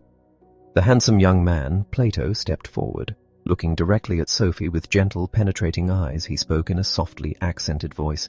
He welcomed her to Athens and presented her with 4 rigorous intellectual tasks to ponder. First, she must figure out how a baker can possibly bake 50 completely identical cookies. Second, she must explain why all horses are inherently the same. Third, she must determine whether a human being possesses an immortal soul. And finally, she must decide if men and women are equally endowed with reason. With that, the screen abruptly went black. Sophie scrambled to rewind the tape, but there was nothing more. Her mind was caught in a violent whirlwind of confusion and awe. Her teacher's methods had utterly defied the laws of physics. Had she actually just looked upon the living faces of Socrates and Plato? It could not have been an animated cartoon. The textures, the light, the movement were completely real. But if it was a film set, the cost to reconstruct the entire Athenian square and the Acropolis would have been astronomical, an impossible price to pay simply to teach a 14-year-old girl a lesson in philosophy. Overwhelmed, her thoughts tangled in a chaotic web, she mechanically removed the cassette from the machine. She carried it upstairs, placing it on the highest shelf of her closet alongside her childhood building blocks. The sheer mental exhaustion of the day crashed over her like a heavy wave. She collapsed onto her bed and instantly fell into a deep, dreamless sleep. Hours later, she was stirred by the gentle shaking of her mother's hand. "What's the matter, Sophie?" her mother asked, her voice laced with concern. "You've gone to sleep with all your clothes on." Sophie blinked, her eyes heavy and disoriented. The images of golden temples and bearded philosophers still danced behind her eyelids. "I've been to Athens," she mumbled softly, turning over to surrender once more to the darkness. Chapter 9. Plato. Sophie awoke with a sudden jolt in the early hours of the morning. The clock indicated it was just past 5, but her mind was entirely alert. Sitting up, she realized with confusion that she was still wearing her dress from the previous day. The memories came flooding back. She climbed onto a stool and peered into the upper reaches of her closet. There, tucked away at the back, rested the video cassette. It had not been a mere figment of her imagination. The impossible broadcast from antiquity had genuinely occurred. Though the sheer absurdity of having witnessed Plato and Socrates moving and speaking on her television screen threatened to overwhelm her, she pushed the skepticism aside. Her mother's concerned warnings about her state of mind lingered, yet Sophie felt an undeniable urge to continue her pursuit of the truth. Sleep was now out of the question. Slipping into a pair of jogging shoes, she quietly descended the stairs and stepped out into the crisp morning air. The garden was bathed in the serene, crystal clarity of early dawn. A chorus of birdsong filled the air, so vibrant and unceasing that Sophie almost laughed aloud at the sheer energy of it. The dew on the grass shimmered like scattered diamonds, and once more, the profound miracle of the world's existence struck her with full force. Entering the damp sanctuary of her den in the overgrown hedge, she found no new correspondence waiting for her. Brushing the moisture from a gnarled root, she took a seat and turned her mind to the 4 distinct questions the video apparition of Plato had posed to her. The first inquiry demanded she explain how a baker could possibly produce 50 cookies that were entirely identical. Sophie pondered this carefully.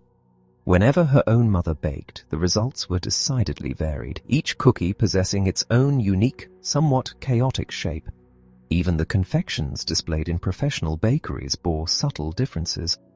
However, a memory surfaced of a day she and her father had returned from shopping to find her mother crafting gingerbread men. While not flawlessly uniform, some were a fraction thicker, others slightly misshapen, they were unmistakably identical in their fundamental design. The reason was brilliantly simple. Her mother had utilized a single pastry mold for every cookie. Satisfied with this logical deduction, Sophie considered the first task resolved. The second question asked why all horses were inherently the same. Initially, Sophie wanted to reject the premise entirely. No two horses were perfectly identical, just as no two humans were exactly alike. One might have a coat the color of roasted chestnuts, while another might be as pale as snow. Yet, recalling her conclusion regarding the gingerbread men, she realized that despite their individual flaws and variations, every horse shared a fundamental defining architecture. She had never, for instance, encountered a horse possessing 6 legs or the snout of a pig. They were all cast from the same overarching invisible mold. The third task plunged into far deeper waters.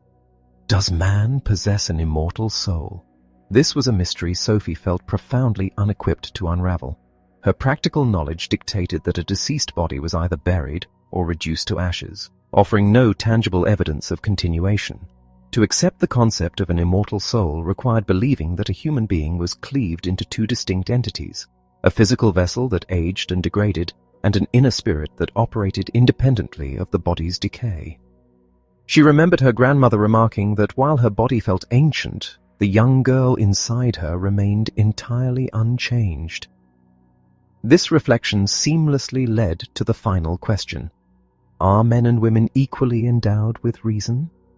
Sophie recalled the philosopher's account of Socrates, who firmly believed that a lowly slave possessed the exact same capacity for common sense as a wealthy nobleman. If reason was a universal human faculty, Sophie deduced, then Socrates, and by extension Plato, must have concluded that women possessed the identical capacity for rational thought as men. Her quiet contemplation was abruptly shattered by a violent rustling in the hedge, accompanied by a heavy, rhythmic panting. The next instant, a large golden Labrador forced its way into the den, a thick brown envelope clamped firmly in its jaws.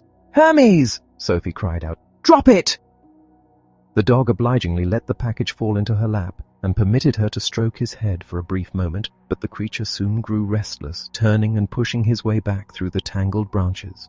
Seizing the envelope, Sophie scrambled after him. She emerged from the hedge and broke into a run, determined to follow the dog and finally unmask her elusive instructor. Hermes sprinted toward the perimeter of the woods, pausing twice to turn and emit a low, warning growl. Sophie, however, refused to be intimidated. She pressed on, closing the distance between them. Suddenly, the dog veered onto a narrow, overgrown path and accelerated. Sophie chased him relentlessly until he spun around, barking with the fierce intensity of a guard dog. The delay was only momentary. Hermes turned and vanished down the winding trail. Realizing the pursuit was hopeless, Sophie halted, the silence of the woods rushing back to fill the void left by the barking. She found a solitary tree stump in a small clearing and sat down. Breaking the seal of the brown envelope, she extracted the typed pages and immersed herself in the text. Plato's Academy. The philosopher's voice resumed, expressing gratitude for their shared, albeit unorthodox, excursion to Athens. Having formally introduced both himself and the brilliant young student of Socrates, he wasted no time diving into the core of the lesson. Plato, born in 428 BC, was merely 29 years of age when he witnessed his mentor, Socrates, consume the fatal cup of hemlock. The profound injustice of Athens condemning its most virtuous citizen to death left an indelible scar upon Plato's psyche. It crystallized for him the tragic chasm between society as it currently existed and the utopian ideal of what society ought to be. Plato's initial philosophical undertaking was the publication of Socrates' Apology, a meticulous record of the condemned man's defense before the jury. While Socrates famously refused to commit his philosophy to parchment, Plato ensured his own legacy by authoring a collection of epistles and roughly 25 philosophical dialogues. The survival of these monumental works is largely attributed to Plato's establishment of a dedicated school of philosophy in a serene grove outside Athens. Named in honor of the legendary Greek hero Academus, this institution became known to history as the Academy. It was here that philosophy, mathematics, and gymnastics were explored, not through rigid lectures, but through the dynamic Socratic method of lively discourse, a practice perfectly mirrored in the conversational structure of Plato's own writings. The eternally true, eternally beautiful, and eternally good. To truly comprehend a philosopher, the text advised, one must isolate their primary intellectual project. For Plato, this overarching obsession was the relationship between that which is eternal and immutable, and that which is caught in the relentless current of change, the flow. The early natural philosophers had sought these answers in the physical mechanics of the cosmos. The sophists and Socrates had shifted the focus to human morality and societal constructs, debating whether right and wrong were shifting human inventions or absolute eternal laws. Plato synthesized these inquiries. He was fiercely determined to identify what was eternal and immutable not only in the physical tapestry of nature, but also within the realms of human morality and society. He rejected the fleeting distractions of the everyday, dedicating his immense intellect to grasping the eternally true, the eternally beautiful, and the eternally good. The world of ideas. Plato concurred with his predecessors, Empedocles and Democritus, that the tangible phenomena of the natural world were indeed in a constant state of flux. Every physical entity, be it a towering tree or a breathing animal, was composed of material destined to eventually erode and dissolve. Yet, Plato introduced a revolutionary divergence. He proposed that while the material itself degrades, every single object is forged from a timeless, eternal, and immutable mold. Returning to the mysteries Sophie had pondered that morning, the philosopher illuminated the concept. A specific physical horse will inevitably age, suffer infirmity, and perish, succumbing to the great flow of nature. However, the overarching form of the horse, the essential blueprint that allows us to instantly recognize the creature, remains forever untouched by time. Plato rejected the idea that Democritus's eternal mechanical atoms could spontaneously arrange themselves into complex biological forms without a guiding pattern. The metaphor of the Lego blocks and the gingerbread men perfectly encapsulated this doctrine. Just as an observer can deduce the existence of a flawless pastry mold by examining 50 uniquely flawed cookies, Plato deduced that the astounding similarities across natural species implied a hidden, perfect template. He concluded that beyond the decaying material world existed a separate, transcendent reality. He named this the world of ideas. This pristine realm housed the eternal and immutable patterns that served as the divine blueprints for every fleeting phenomenon in the sensory world. This monumental concept stands as Plato's theory of ideas. True knowledge.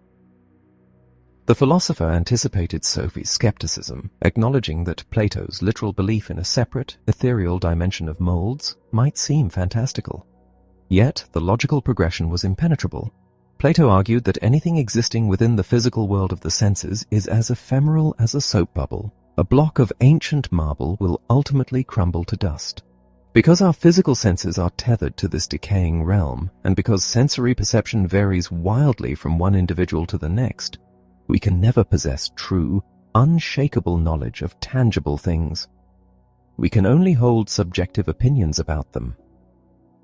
True knowledge, Plato asserted, is exclusively reserved for that which can be apprehended through pure reason. While a classroom of students might vehemently disagree on which color is the most aesthetically pleasing, they will unanimously agree that 3 multiplied by 8 equals 24. Reason is the conduit to eternal, universal truths. It operates completely independently of flawed sensory input. A physical triangle drawn in the sand may be imperfect and easily washed away by the tide, but the mathematical concept of a triangle, whose internal angles will always equal exactly 180 degrees, resides safely in the immutable world of ideas, accessible only through the intellect.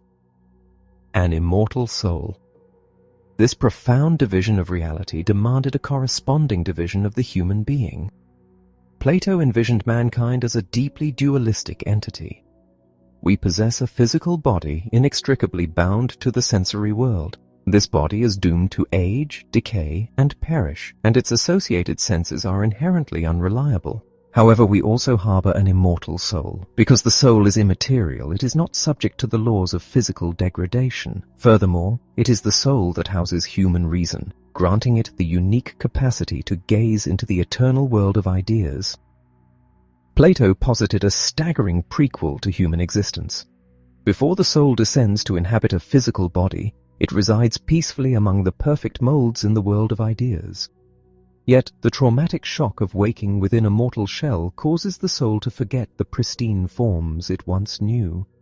As the growing human navigates the natural world, encountering the flawed sensory shadows of reality, like a stumbling, imperfect horse, a faint, haunting recollection stirs within the soul. It remembers the flawless idea of the horse it once beheld in eternity. This awakening triggers a profound, agonizing yearning to return to its divine origin. Plato termed this desperate longing eros, or love. The physical body and the entirety of the sensory world are suddenly recognized as tragically imperfect. The soul aches to be liberated from its fleshy prison and fly back to the clarity of the world of ideas. Plato acknowledged that the majority of humanity remains oblivious to this calling, contentedly gorging themselves on the flawed gingerbread cookies of the sensory world without ever questioning the origin of the mold. It is the philosopher who feels the sting of this yearning and dedicates his life to the pursuit of the eternal, out of the darkness of the cave. To vividly illustrate this arduous intellectual journey, Plato crafted the legendary myth of the cave. He asked his readers to imagine a group of prisoners chained deep underground since birth. Bound in such a manner that they can only stare at the blank wall before them, they spend their lives watching flickering shadows cast by unseen figures moving in front of a fire behind them. To these prisoners, the two-dimensional shadows are the absolute entirety of existence. If one prisoner manages to shatter his chains, he will initially be blinded by the firelight and bewildered by the three-dimensional objects casting the shadows. Should he force himself to climb the steep ascent out of the cavern, the brilliant radiance of the sun will blind him completely. Yet, as his eyes adjust, he will behold the breathtaking reality of the world, the vibrant colors, the living creatures, and the celestial bodies that the cave shadows merely mocked. Overjoyed by his liberation, the enlightened man returns to the depths to share the truth with his former companions. He attempts to explain that their entire reality is nothing but a phantom play. The prisoners, secure in their ignorance, refuse to believe him. They point vehemently to the shadows on the wall as the only truth, and ultimately, they murder the man who tries to free their minds. This myth serves as a poignant allegory for the philosopher's perilous ascent from the murky illusions of the sensory world to the radiant clarity of the world of ideas. It also stands as a thinly veiled tribute to Socrates, who was slaughtered by the cave dwellers of Athens for daring to expose the fragile nature of their accepted realities. The philosophic state. Within the dialogue containing the myth of the cave, the Republic, Plato also sketched his vision of a utopian society. His blueprint for the ideal state was intimately modeled upon the anatomy of the human being. Plato divided the individual into three fundamental parts: the head, the chest, and the abdomen. Each physical region corresponded to a specific faculty of the soul and demanded the cultivation of a specific virtue. The head housed reason, which must tirelessly strive for wisdom. The chest housed the will, which must forge courage. The abdomen housed the appetites, which must be rigorously restrained to achieve temperance. A virtuous, harmonious human being is one in whom these three elements operate in perfect equilibrium. Applying this anatomy to society, Plato constructed a tripartite state. The governing body, the head, must be composed of enlightened philosophers who rule through absolute reason and wisdom. The defense of the state, the chest, falls to the auxiliaries or warriors who operate with unwavering courage. The economic foundation, the abdomen, is maintained by the laborers and farmers whose appetites are kept in check. This model, bearing a striking resemblance to the rigid divisions of the Hindu caste system, demanded that every citizen recognize and submit to their designated function for the greater good of the whole. Plato's rationalism dictated that a society could only flourish if guided by intellect rather than emotion or tradition. Remarkably, considering the deeply patriarchal era in which he lived, Plato maintained that women possessed the exact same capacity for reason as men. Provided they received identical training and were liberated from the burdens of child-rearing and domestic servitude, he argued they could govern the state just as effectively. To ensure the absolute dedication of the ruling and warrior classes, Plato proposed the radical abolition of private property and traditional family units for these tiers, assigning the responsibility of child-rearing entirely to the state. While later political setbacks forced Plato to moderate these extreme views in a subsequent work, The Laws, his initial vision remained a breathtakingly audacious testament to the power of pure, uncompromising reason. Sophie lowered the pages, the dense text having guided her until the sun had fully crested the tree line, illuminating the woods in a brilliant wash of morning light. It was as though she, too, had just crawled from the suffocating darkness of a subterranean cave. The world around her had transformed. The vibrant flora and the scuttling fauna no longer seemed merely physical. They were the beautiful, flawed echoes of an eternal, perfect reality. As a squirrel darted up the rough bark of a nearby pine, Sophie watched it with a profound, quiet awe, wondering if the immortal soul locked within her chest had indeed witnessed the creature's flawless counterpart in an eternity long past. Chapter 10. The Major's Cabin. The morning was still young, barely 7:15, and the Sunday quiet promised that her mother would remain asleep for at least another 2 hours. Sophie found herself lingering at the edge of the woods. A restless urge took hold of her. Should she venture deeper into the timber and attempt to track down Alberto Knox? And what had provoked the golden retriever to bare its teeth with such sudden ferocity? Driven by a mixture of curiosity and defiance, she stepped onto the very trail the dog had vanished down. Tucking the heavy envelope containing the lessons on Plato firmly under her arm, she chose the broader route whenever the path split.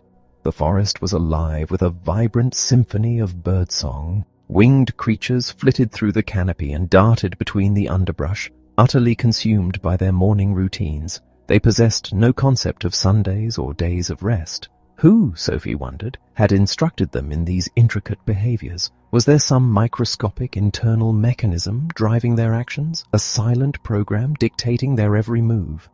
The trail ascended over a modest ridge before plunging into a dense grove of towering pines. The trees grew so closely together that visibility was reduced to a mere handful of paces. Suddenly, a glint of reflected light pierced the gloom. A body of water lay hidden among the trees. Although the established path veered away, Sophie allowed her instincts to guide her footsteps through the thicket. She emerged at the edge of a pristine woodland lake, barely the size of a soccer field. Nestled in a small clearing of silver birches on the opposite shore sat a modest red-painted cabin. A thin ribbon of smoke drifted lazily from its stone chimney. The shoreline where she stood was damp and muddy, but drawn up partially onto the reeds was a small rowboat, a pair of oars resting inside. Surveying the perimeter of the lake, she realized that walking the circumference would inevitably leave her soaked in mire. Without allowing herself time to hesitate, she approached the boat, shoved it into the water, and climbed aboard. Setting the oars into the locks, she began to pull herself across the glassy surface. As the bow bumped gently against the opposite bank, which rose much steeper than the one she had left, she stepped out and hauled the boat onto the grass. She cast only a single glance over her shoulder before marching up toward the red walls. A sudden wave of astonishment at her own audacity washed over her. What was compelling her to trespass? It felt as though an invisible force was pulling her forward. She knocked firmly on the wooden door. Silence answered. Cautiously, she pressed the iron latch, and the door swung inward. She stepped into a rustic living space. The air was warm, and the faint crackle of burning wood emanated from an old cast-iron stove. The cabin was unmistakably occupied, and recently so. At the center of the room sat a large dining table covered with the tools of an intellect. A typewriter, scattered pencils, stacked books, and a mound of blank paper. A smaller table with 2 chairs was positioned by the window overlooking the water. While the furnishings were sparse, an entire wall was consumed by heavy bookshelves groaning under the weight of countless volumes. Above a white dresser hung a large circular mirror encased in a thick brass frame. Beside it, the wall displayed 2 framed pictures. One was an oil painting depicting a white house situated near a small coastal inlet, complete with a red boathouse, an apple tree, and a protective border of birches. The title etched on the frame read Björkeli. The second was a centuries-old portrait of a seated man holding a book, the same coastal landscape visible through a window behind him. A plaque identified the subject as Berkeley, painted by an artist named Smybert. Berkeley and Björkeli. The linguistic echo was too precise to be a mere coincidence. Continuing her intrusion, she stepped into a cramped kitchen. The dishes had just been washed. Wet plates and glasses sat draining on a cloth. On the floor rested a metal bowl containing food scraps, confirming the presence of an animal. She moved back through the living room to inspect the final door, which opened into a tiny, Spartan bedroom. A thick pile of blankets served as a bed on the floor, and upon close inspection, Sophie found strands of coarse, golden hair clinging to the wool. The evidence was irrefutable. This was the sanctuary of Alberto Knox and his canine messenger, Hermes. Returning to the living area, she stood before the heavy brass mirror. The glass was clouded with age and etched with tiny scratches, rendering her reflection somewhat hazy. Falling back into her childhood habit, she pulled a few exaggerated faces. The mirror girl mimicked her perfectly. Then, the impossible occurred. For the briefest fraction of a second, the reflection defied her. The girl in the mirror distinctly and deliberately winked with both of her eyes. Sophie stumbled backward, her breath catching in her throat. If her own eyes had been closed in a wink, she could not possibly have witnessed the action. It was a terrifying paradox. The gesture felt deeply intentional, a silent communication from the glass conveying a chilling message. "I see you, Sophie. I am here, on the other side." Her heart hammered a frantic rhythm against her ribs. Simultaneously, the distant, unmistakable barking of a dog echoed through the trees. Hermes was returning. Panic seized her. She needed to flee immediately. But as she spun toward the door, a flash of green on the dresser caught her eye. It was a wallet. Peeking from its folds were several banknotes and a school identification card. A photograph of a fair-haired girl stared back at her, underlined by a name, Hilda Moller Knag. A cold tremor ran through her limbs. The barking was growing louder, drawing closer. As she bolted past the central table, a stark white envelope resting atop the scattered papers arrested her movement. Printed squarely on its surface was a single word, Sophie. Without pausing to weigh the morality of her action, she snatched the envelope, shoved it into the larger package containing her philosophy notes, and sprinted out the door, letting it slam shut behind her. Her frantic escape was halted by a devastating sight. The rowboat, inadequately secured to the steep bank, had drifted halfway across the lake. A solitary oar bobbed uselessly beside it. The dog's barking was now dangerously close, and she could see movement shifting through the pines on the far shore. Abandoning the water's edge, she hurled herself into the dense brush behind the cabin. The terrain quickly deteriorated into a treacherous, sucking marsh, the muddy water cresting her ankles with every agonizing step. She pushed relentlessly through the brambles, desperate to put distance between herself and the philosopher's domain. When she finally intersected a recognizable trail, she paused, collapsing onto her knees to wring the filthy water from her dress. The reality of what she had done crushed down upon her, and she began to weep. The abandoned boat haunted her. To leave an old man stranded without a vessel in the wilderness was humiliating, a shameful blunder. She felt like a vandal, and the envelope, while it bore her name, snatching it from a private table was an act of undeniable theft. She had left an agonizingly clear trail of her trespassing. Wiping her tears, she pulled the pilfered note from the envelope. It contained a fresh set of inquiries. What came first, the chicken or the idea chicken? Are we born with innate ideas? What is the difference between a plant, an animal, and a human? Why does it rain? What does it take to live a good life? Her mind was too fractured by fear and guilt to engage with the riddles immediately. She knew they heralded the approach of the next great thinker, likely Aristotle. By the time she scrambled through the familiar gap in her own garden hedge, her body ached with exhaustion. It was 10:30. Hiding the gathered papers in her old cookie tin, she slipped the new questions beneath her clothing and entered the house. Her mother was on the telephone, quickly terminating the call upon seeing her drenched, mud-splattered daughter. "Where on earth have you been?" her mother demanded, her voice thick with worry. I took a walk. In the woods, Sophie stammered, staring at the puddles forming around her shoes. Her mother fetched dry clothes, and they sat together in the kitchen over mugs of hot chocolate. The interrogation was inevitable. Were you with him?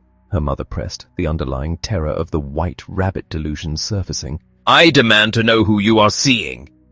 Tears of lingering fright spilled over. Sophie confessed to the early morning walk, the discovery of the cabin, the drifting boat, and the terrifying illusion in the brass mirror. She meticulously omitted any mention of the philosophical correspondence or Hilda's green wallet. Her mother embraced her, the tension dissolving into relief. You went all the way to the major's cabin, her mother mused thoughtfully. She explained that an eccentric army major had occupied the woodland shack years ago, leaving it abandoned ever since. Sophie vehemently protested that a philosopher lived there now, but her mother dismissed it as another flight of fancy. Retreating to her room, Sophie felt her mind swirling like a chaotic circus. The dominant image remained the drifting rowboat. She needed to make amends. Pulling out her pink stationery, she drafted an earnest apology. She confessed to her unauthorized visit, expressed her lingering doubts regarding Plato's theory of ideal forms and the immortality of the soul, and begged forgiveness for the untethered boat and the stolen envelope. She signed it as a sincerely interested pupil, adding a postscript regarding the unsettling, winking brass mirror. Before heading downstairs to procure a lump of sugar to serve as the messenger's payment, she reviewed the new questions. The paradox of the chicken and the idea chicken was a direct challenge to Plato. Did the concept of a creature truly exist in a spiritual realm before the physical creature walked the earth? How could a mind harbor the idea of a chicken without ever having witnessed one? This cast profound doubt on the notion of innate ideas. A newborn's mind seemed more like a blank slate than a repository of eternal blueprints. She considered the boundaries of life. Plants merely consumed nourishment and reproduced. Animals possessed these traits but added mobility and a complex emotional spectrum. Humans shared all these biological imperatives, but were elevated by the unique faculty of rational thought. Her cat might feel contentment, but it would never ponder the existence of a soul. As for the rain, it was a simple cycle of evaporation and condensation. Yet, was there a purpose to it? Did the skies weep so that the earth could drink? Or was the growth of plants merely a consequence of the weather? Finally, the requirements of a good life. Beyond the primal necessities of food, warmth, and affection, humanity required a fulfilling vocation and, crucially, the pursuit of philosophical truth. Wealth was irrelevant. Idle hands and empty minds bred only despair. Her contemplation was interrupted by her mother's call for a late lunch of steak and cloudberries. The conversation drifted towards Sophie's impending 15th birthday, a milestone that suddenly felt heavy with the weight of adulthood, time, and the relentless, unchanging cycle of existence. Chapter 11. Aristotle. Lying comfortably on her bed, her mind still vibrating with the morning's astonishing escapades, Sophie began to read the pages she had rescued from the Major's cabin. The text plunged immediately into the life and mind of a thinker who would challenge everything she had just learned. Under the heading Philosopher and Scientist, the letter acknowledged that Plato's theory of ideas was astounding, and that Sophie was likely not the only one struggling to swallow it whole. The very same critical doubts had been raised by a man named Aristotle, who lived from 384 to 322 BC. Aristotle had been a devoted pupil at Plato's academy for nearly 2 decades. However, he was not a native Athenian. He hailed from Macedonia, and his father was a highly respected physician. This scientific lineage provided the crucial key to understanding Aristotle's entire philosophical project. He was not merely the last of the great Greek philosophers, he was Europe's very first great biologist. While Plato had been entirely consumed by his ethereal, eternal forms, turning his back on the sensory world to gaze upward into the realm of ideas, Aristotle did the exact opposite. He dropped to his hands and knees to meticulously study frogs, fish, anemones, and poppies. Where Plato had relied solely on his intellect, Aristotle engaged his senses just as vigorously. This created a stark contrast in their legacies. Plato was a poet and a mythologist who wrote in beautiful dialogues. Aristotle wrote in a style as dry, precise, and systematic as an encyclopedia, basing his massive body of work on exhaustive field studies. Although much of his writing was lost, the surviving texts proved that Aristotle essentially created the rigorous terminology that modern scientists still use today. He was the great organizer who formally founded and categorized the various sciences. The text then transitioned to the concept of no innate ideas. Plato had sought the eternal and immutable amidst the changing world, concluding that perfect, timeless molds existed in a separate, superior reality. He believed the idea of a horse existed long before any physical horse trotted across the earth. Aristotle firmly believed his teacher had turned reality completely upside down. Aristotle agreed that a physical horse is temporary and that the general structure of a horse is constant, but he argued that the idea of a horse was merely a concept constructed by the human mind after observing several physical horses. The idea had no independent spiritual existence. For Aristotle, the form of a horse was simply the specific characteristics shared by all horses. The mold did not exist on a mystical shelf in the heavens. It existed within the physical objects themselves. This was a dramatic, revolutionary pivot. Plato had argued that the highest degree of reality was what the intellect grasped, viewing the physical world as a mere shadow play. Aristotle countered that the highest degree of reality was exactly what the senses perceived. He accused Plato of being trapped in a mythical worldview, confusing human imagination with the actual universe. Aristotle established a foundational rule. Absolutely nothing exists in human consciousness that has not first been experienced by the senses. Mankind possesses an innate faculty of reason, a powerful ability to organize and categorize sensory impressions into concepts like stone, plant, or animal. But the mind itself is completely empty until it experiences the physical world. Therefore, human beings are born with absolutely no innate ideas. The lesson moved on to explain that the form of a thing is its specific characteristics. Having dismantled Plato's separate dimension, Aristotle declared that reality consisted of individual, tangible things, each representing a perfect unity of form and substance. The substance is the raw material a thing is made of, while the form represents its specific attributes, what it does. The form of a living chicken is its ability to cackle, flutter, and lay eggs. When the chicken dies, its form ceases to exist, leaving only the lifeless substance behind. Furthermore, Aristotle saw nature as a dynamic theater of change, where substance perpetually strives to realize its inherent potential. Every change in nature is a transformation of substance from the potential to the actual. The philosopher offered a vivid comparison. Imagine a sculptor hacking away at a shapeless block of granite. A child asks what he is looking for, and days later, a magnificent horse emerges from the stone. The sculptor had envisioned the horse's form within the granite block because that specific stone held the potential to be carved into that shape. Similarly, a chicken egg holds the potential to become a living chicken. It does not possess the potential to become a goose. The form of an object, therefore, dictates both its magnificent possibilities and its strict limitations.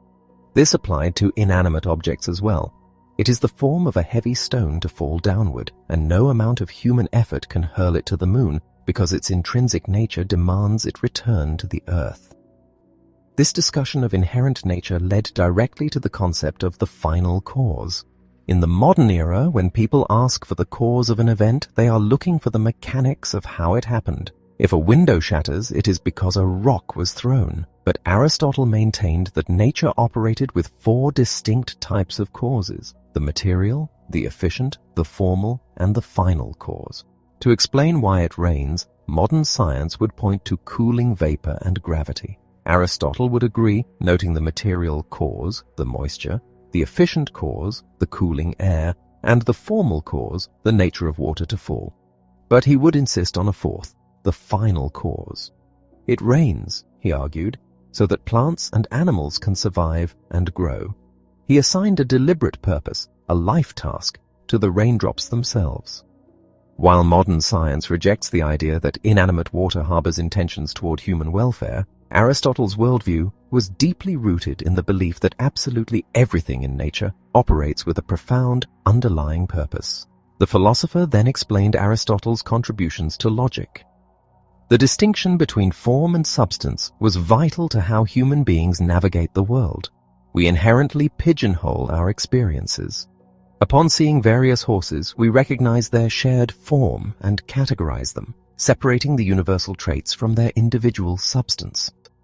We mentally divide our environment into living and dead, mineral and vegetable. Aristotle was a meticulous organizer who sought to clarify these concepts, ultimately founding the science of logic. He established strict rules for valid reasoning. If one accepts the premise that all living creatures are mortal, and the premise that a dog is a living creature, logic effortlessly yields the absolute conclusion that a dog is mortal. While this might seem obvious, Aristotle's rigorous system provided a necessary tool for navigating far more complex intellectual puzzles, acting as the ultimate sorting mechanism for the human mind. Applying this logic to the physical world resulted in nature's scale. Aristotle initiated his grand categorization by dividing all of existence into two primary groups: non-living things, which only change when acted upon by an external force, and living things, which possess an internal potential for change. The living category was then split into plants and creatures. Creatures were further divided into animals and humans. This created a clear ascending ladder of complexity.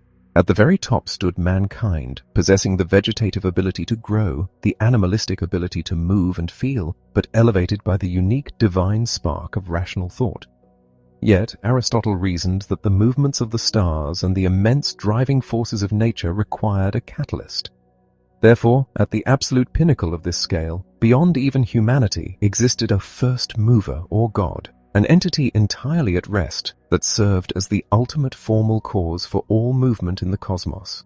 From the mechanics of the universe, the text shifted to ethics, exploring how a human being ought to live. Aristotle argued that true happiness is only achieved when an individual fully utilizes all their abilities. He identified three distinct forms of happiness: a life of pleasure, a life as a free and responsible citizen, and a life dedicated to philosophy and thought. Crucially, he insisted that all three must be present simultaneously for a person to be truly fulfilled. Rejecting all forms of extremism, he championed the golden mean. A person must be courageous, avoiding the extremes of cowardice and rashness. A person must be liberal, avoiding both miserliness and reckless extravagance. Just as physical health requires a balanced diet, spiritual and moral health demands absolute temperance and equilibrium. This pursuit of balance extended outward into politics. Aristotle famously declared that man is a political animal, completely incapable of achieving true humanity in isolation. While family and village satisfy basic survival needs, the highest form of fellowship is found within the state. He outlined three viable forms of government, warning of the dangerous degenerations inherent in each. A monarchy is effective, provided it does not decay into a self-serving tyranny. An aristocracy of capable leaders is just, so long as it does not rot into a protective oligarchy.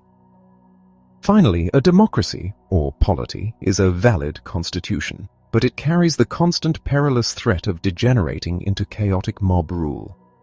The lesson concluded on a somber note regarding Aristotle's views on women. Unfortunately, Aristotle's staggering intellect faltered entirely on the subject of the sexes. He categorized women as unfinished men.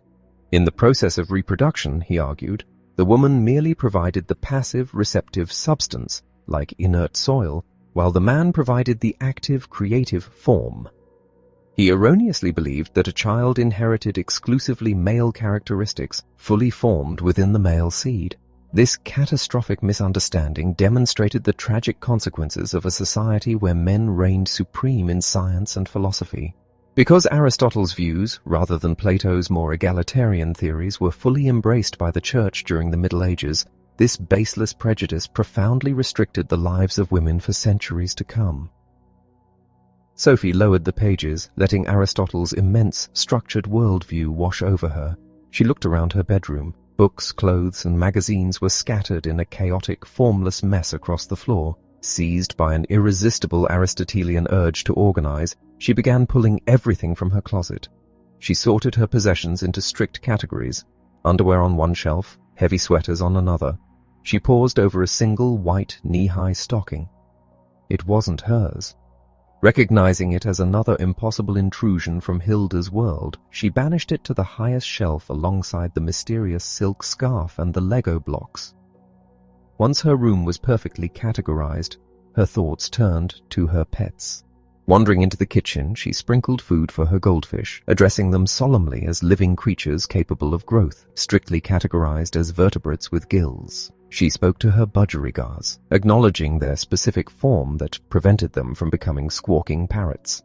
In the bathroom, she offered a lettuce leaf to Govinda the tortoise, reminding the sluggish creature of its natural limitations within the animal kingdom.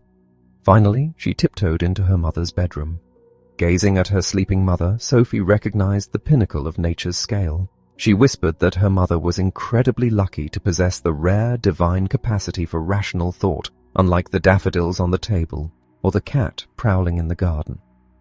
When her mother woke with a start, bewildered by Sophie's philosophical musings about humans being the only animals capable of categorizing nature, the ensuing conversation only deepened her mother's worry that Sophie was becoming the most peculiar teenager on the planet.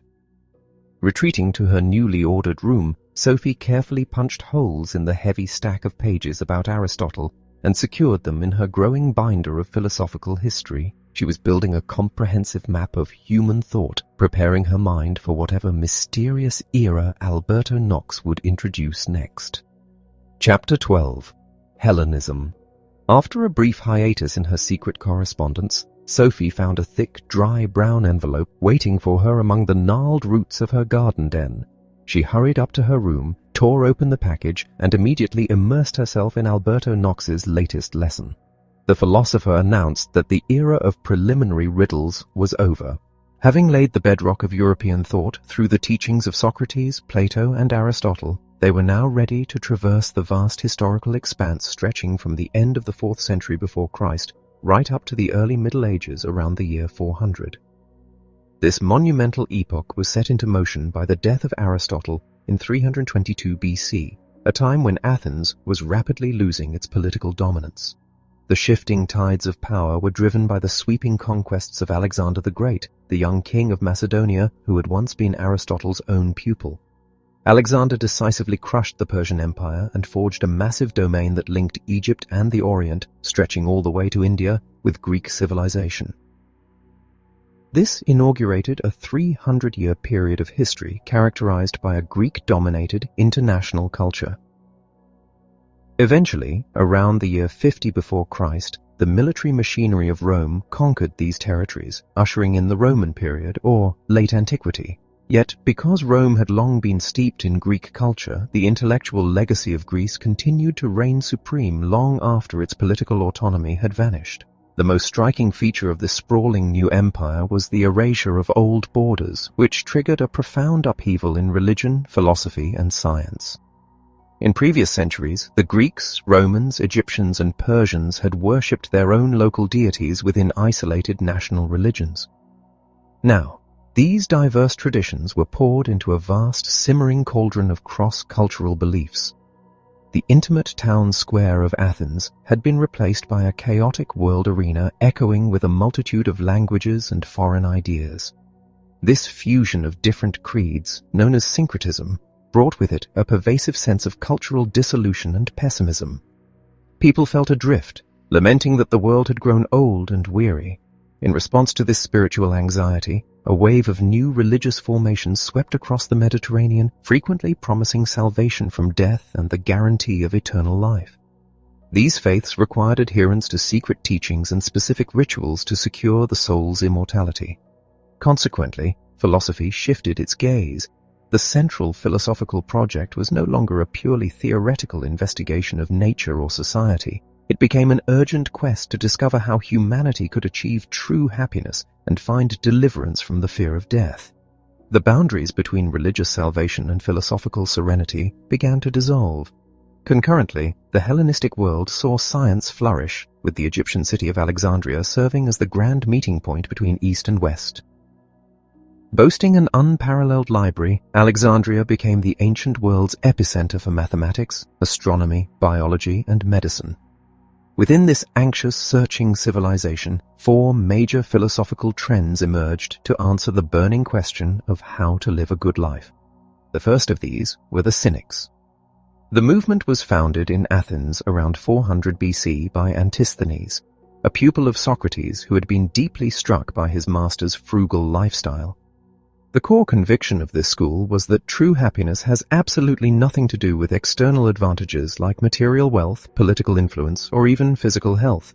Because genuine contentment does not rely on these fragile, fleeting circumstances, it is accessible to every single human being and, once secured, can never be lost or stolen.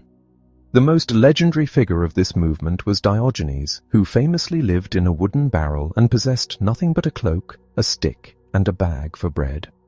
When Alexander the Great stood before the barrel and graciously offered to grant Diogenes any wish he desired, the philosopher merely asked the most powerful man in the world to step aside because he was blocking the sunlight.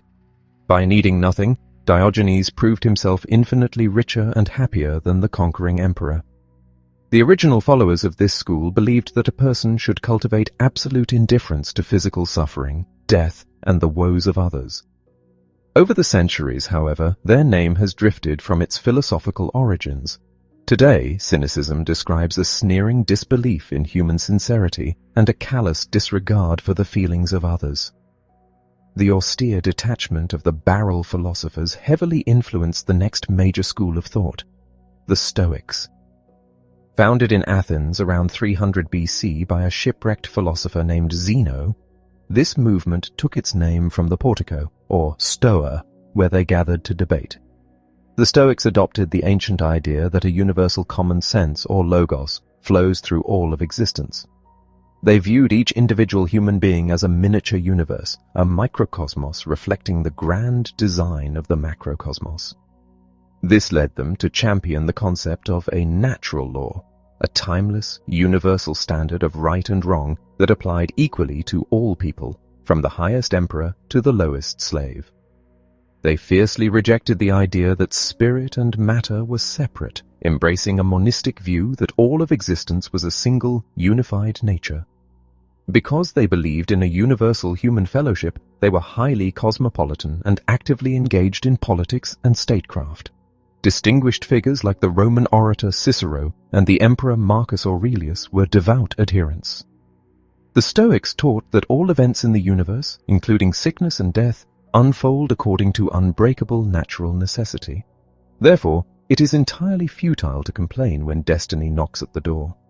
A wise person must accept both triumph and tragedy with absolute, unshakable tranquility. This enduring ideal of emotional discipline is the origin of the modern phrase Stoic calm. A starkly different path to happiness was charted by the Epicureans. While the Cynics and Stoics focused on enduring pain and severing emotional attachments, a pupil of Socrates named Aristippus argued that the ultimate goal of life was the pursuit of sensory pleasure and the avoidance of suffering.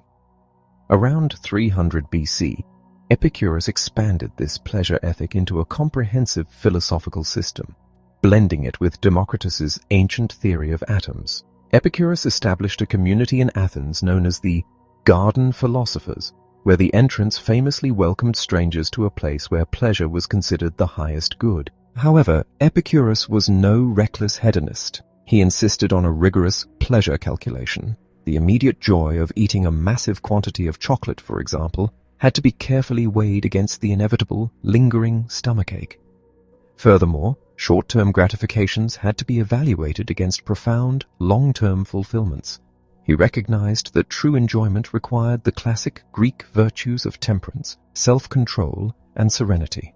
Crucially, the Epicureans utilized the atom theory to cure people of their paralyzing fear of death and divine retribution.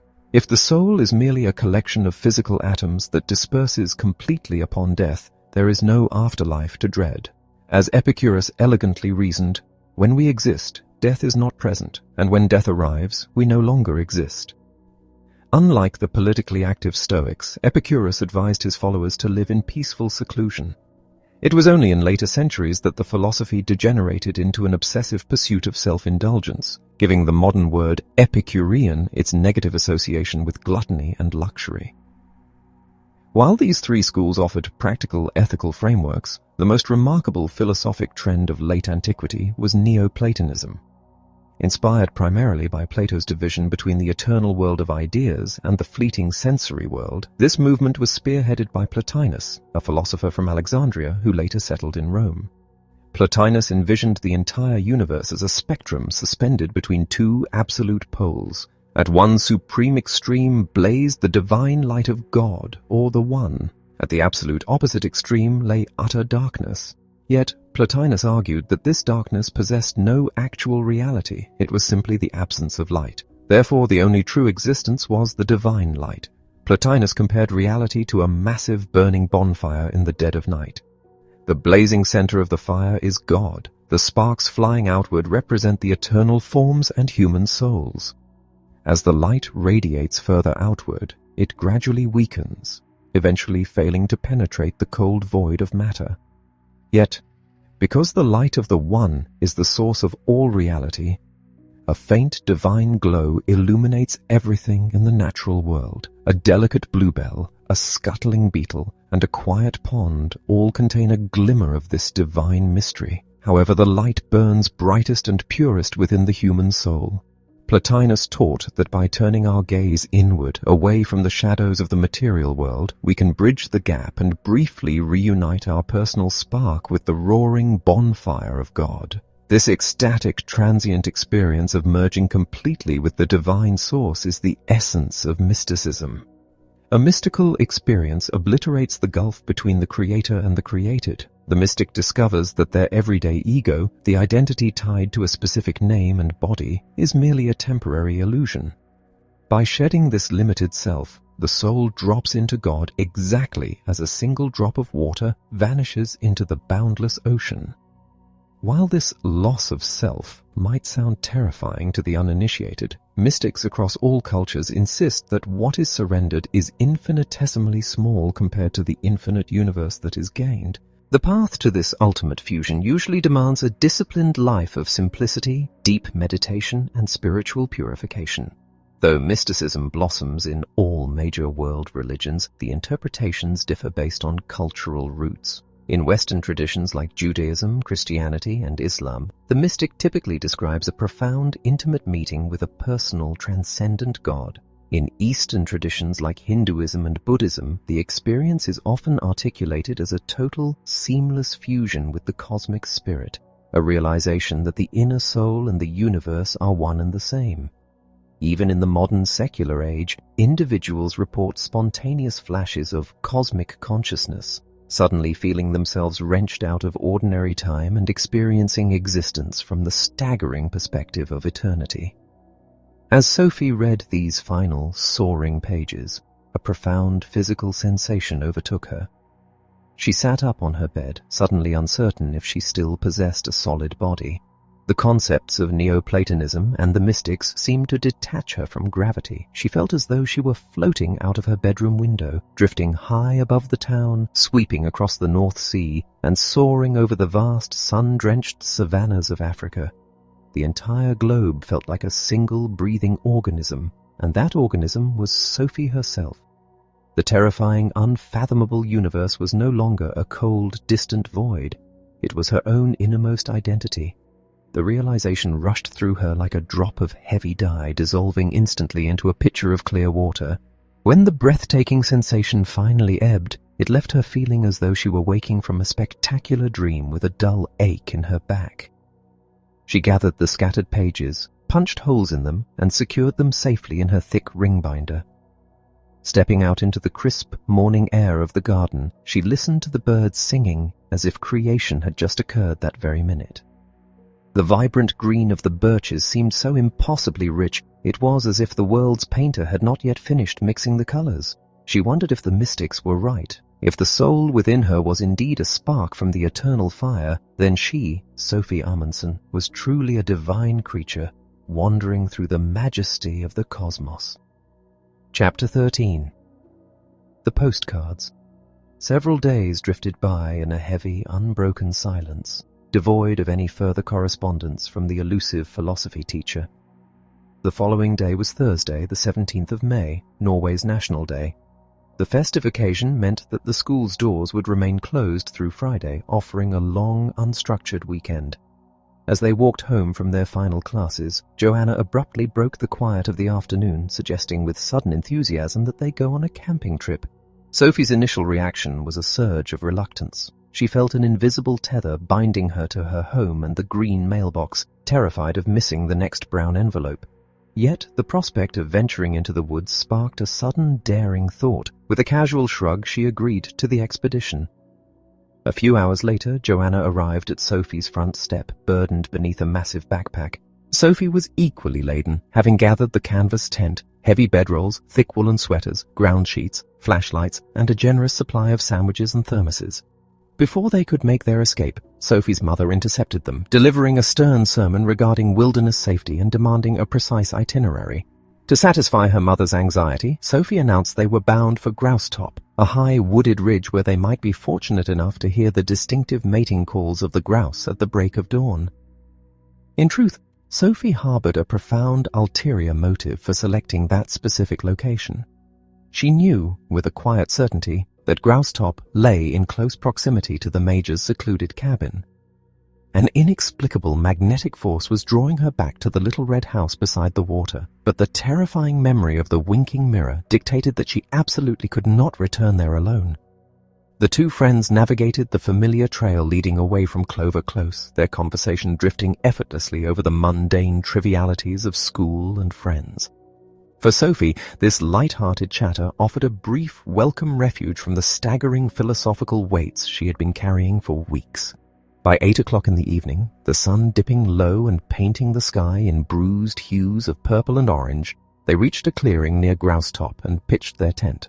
As they unrolled their sleeping bags and settled down on the damp grass to eat their sandwiches, Sophie carefully steered the conversation toward her true objective. She asked Joanna, with forced nonchalance, if she had ever heard rumors of the Major's cabin. Joanna paused mid-bite and shook her head. Sophie leaned in, explaining that hidden somewhere deep within the surrounding timber, resting on the shores of a small, silent lake, sat a solitary hut. It had once been occupied by a highly eccentric military man, hence the name. When Joanna inquired if anyone lived there now, Sophie casually suggested they take a walk and find out. Joanna was decidedly hesitant. The shadows of the forest were rapidly lengthening, stretching like long skeletal fingers across the ground. But Sophie's quiet determination proved unyielding, and eventually they abandoned the clearing and plunged into the dense timber. They navigated through tight stands of pine, fighting their way through the thick, scratching underbrush until they finally intersected a recognizable path. Sophie felt a sharp jolt of recognition. It was undeniably the same route she had fled down in a state of muddy panic that Sunday morning. Within moments, she pointed to a metallic grey glimmer slicing through the dark trunks. They emerged on the damp banks of the small woodland lake. Across the glassy black water sat the red cabin. Its windows were now tightly shuttered, projecting an aura of profound, eerie abandonment. Joanna stared across the expanse, demanding to know how they were supposed to reach it without walking on water. Without a word, Sophie pointed down into the thick reeds where the small rowboat rested, its 2 wooden oars waiting patiently inside. As they rowed across the silent lake, the only sound the rhythmic splashing of the oars, Joanna eyed her friend suspiciously, asking if Sophie had been there before. Sophie merely shook her head, deciding that the labyrinthine tale of Alberto Knox, the golden retriever, and the stolen envelope was far too complex to unravel in the middle of a dark lake. Reaching the opposite shore, Sophie made absolutely certain the boat was hauled securely onto the steep, grassy bank. They approached the front door. Joanna confidently tested the heavy iron handle, entirely unsurprised to find it locked tight. Sophie, however, dropped to her knees and began to run her hands methodically along the crevices of the cold stonework foundation. After a few tense moments, while Joanna nervously pleaded with her to abandon the spooky endeavor and return to the safety of their tent, Sophie's fingers brushed against cold metal. She stood up and held the iron key high in the twilight, a triumphant silhouette against the darkening woods. The heavy door groaned inward, and they slipped into the freezing, pitch-black interior like thieves. Joanna immediately complained that it was utterly impossible to see a thing, but Sophie was prepared. She produced a box of matches from her pocket. The brief sulphurous flare of the first match illuminated the desolate room just long enough for it to burn her fingers and extinguish. Striking a second, her eyes swept the shifting shadows and locked onto a stump of a wax candle resting in a heavy wrought-iron holder atop the cold stove. She lit the wick with her third match, and a warm, flickering golden glow pushed back the oppressive darkness. Sophie murmured how extraordinary it was that such a small, fragile flame possessed the power to hold back so much darkness. She added, echoing the Neoplatonic philosophy she had recently absorbed, that darkness was not a tangible substance. It possessed no actual existence of its own, being merely the absence of light. Joanna shivered, complaining that the atmosphere was entirely too creepy and begging once more to leave. Sophie flatly refused to depart without a closer inspection of the large brass mirror hanging above the chest of drawers. She pointed to it, declaring with absolute seriousness that it was a magic mirror. She urged Joanna to look deep into the cloudy glass, assuring her that if she stared long enough, she would see something peering back from the other side. Joanna, growing genuinely frightened, demanded to know why Sophie was so intent on terrifying her, her suspicions flaring again that her friend had visited this place before. Before Sophie could answer, Joanna's gaze fell upon a small box resting on the floorboards in the corner of the room. She bent down and picked it up, announcing with relief that it was simply a box full of postcards. A sharp, terrified cry tore from Sophie's throat. She violently commanded Joanna not to touch them. Startled by the sheer panic in Sophie's voice, Joanna dropped the box as if the cardboard had suddenly turned to hot iron. The postcards spilled across the floor in a chaotic, overlapping fan. The tension broke a second later as Joanna burst into a fit of nervous laughter, pointing out the absurdity of being frightened by harmless pieces of mail. They sank to the floorboards and began to gather the scattered cards. But Joanna's amusement vanished the instant she examined the postmarks in the candlelight. Every single card bore a stamp from Lebanon. She stared at Sophie, her voice laced with sudden, chilling realization, demanding the truth. Sophie finally relented, admitting quietly that she had indeed been to the cabin before. The burden of absolute secrecy suddenly felt too heavy, and she realized it would be infinitely easier to face this unfolding, impossible mystery with an ally. Joanna read the address aloud. The cards were destined for Hilda Moller Knag, care of Alberto Knox, in Lillesand, Norway. Sophie exhaled a long, shuddering breath, profoundly relieved that her own name had been omitted from this particular batch of correspondence. As they scrutinized the cards closer, the temporal impossibility of the situation gripped them like a physical force. The postmarks, dated April 28th, May 4th, May 6th, May 9th, were from just a few days prior. Even more baffling, the stamps themselves were Norwegian, bearing the official seal of the UN battalion. Sophie theorized that the military must maintain a neutral internal postal system, flying the mail directly home. By the flickering, unsteady light of the candle, the two girls arranged the cards chronologically and began to read the deeply personal messages from a father situated in a distant war zone to a daughter preparing for her 15th birthday. The first card expressed a desperate, aching yearning to return to the coastal town of Lillesand by Midsummer Eve, promising a monumental birthday gift that required intense, secretive preparation. It also casually mentioned that a copy of the card was being sent to a mutual friend. The subsequent card spoke of the agonizing, monotonous wait in Lebanon, the strict self-censorship the father was imposing upon himself to keep his grand secret from spilling over, and his profound, sorrowful wish that he could send a white dove of peace to the war-torn nation he was observing. The tension in the cramped, shadowed cabin grew suffocating as they reached the final cards. They spoke of the father's bursting excitement, acknowledging the difficulty of containing a secret as it swelled in magnitude. But it was the postscript on the very last card that froze the blood in their veins. The father wrote directly to Hilda, predicting that she would soon meet a girl named Sophie. He confessed to sending this Sophie copies of all the correspondence, predicting that she would soon begin to catch on to the grand design. He even mentioned Joanna by name, suggesting that Sophie's girlfriend might be of some assistance. Joanna clamped her hand around Sophie's wrist, her fingers biting painfully into the skin. Her voice trembled as she confessed her absolute terror. Sophie, equally shaken, agreed that the situation had crossed the boundary into madness. Joanna frantically checked the postmark on the final card. It was dated May 16th. Today's date, Joanna's fear flared into defensive anger. She declared it an absolute impossibility. How could a card stamped in the Middle East that very day be resting on the floor of a locked cabin in the Norwegian woods? More terrifyingly, how could the writer possibly have known that Joanna and Sophie would break into the cabin on this precise evening? The intricate, omniscient surveillance felt deeply supernatural. Sophie, staring into the flickering shadows cast by the dying candle, suggested that the answer lay with the heavy brass mirror on the wall. Joanna recoiled, vehemently refusing to believe that physical postcards could materialize through a pane of glass. Yet, when pressed for a more logical explanation, she had none to offer. Lifting the sputtering candle, Sophie illuminated the two ancient portraits flanking the mirror. Joanna read the brass plaques aloud. Berkeley and Björkli, but the names offered no solace, only a deeper sense of an impenetrable, orchestrated riddle. As the candle finally sputtered and died, plunging the cabin back into absolute, suffocating darkness, they agreed they had to flee immediately. But Sophie refused to leave empty-handed. Reaching through the gloom, she unhooked the heavy brass mirror from the wall. Despite Joanna's frantic protests that the object was cursed, Sophie hauled the burdensome frame out into the night. The world outside was draped in the deep blue twilight of the Nordic spring. The lake reflected the pale, starless sky perfectly. They rowed back across the water in profound silence, the sheer weight of the impossible orchestrating a heavy dread in their chests. The sudden, startling cry of a night bird or the mournful hoot of an owl sent violent shivers racing through them.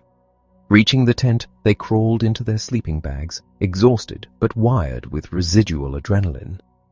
Joanna categorically refused to allow the brass mirror inside the canvas, so it lay abandoned in the damp grass just beyond the flap. Sophie had carefully secured the Lebanon postcards deep within the pockets of her backpack. When dawn finally broke, Sophie emerged from the tent. The mirror rested in the grass, its surface entirely clouded by thick morning dew. Wiping the moisture away with the sleeve of her sweater, she gazed down into the glass, feeling a strange, disorienting sensation, as if she were simultaneously looking down at the earth and up into the vastness of the sky. She was immensely relieved to find no fresh correspondence from Lebanon resting upon its surface. Above the broad clearing, a ragged morning mist was drifting slowly into little wads of cotton. Small birds were chirping energetically, but the promised grouse remained silent.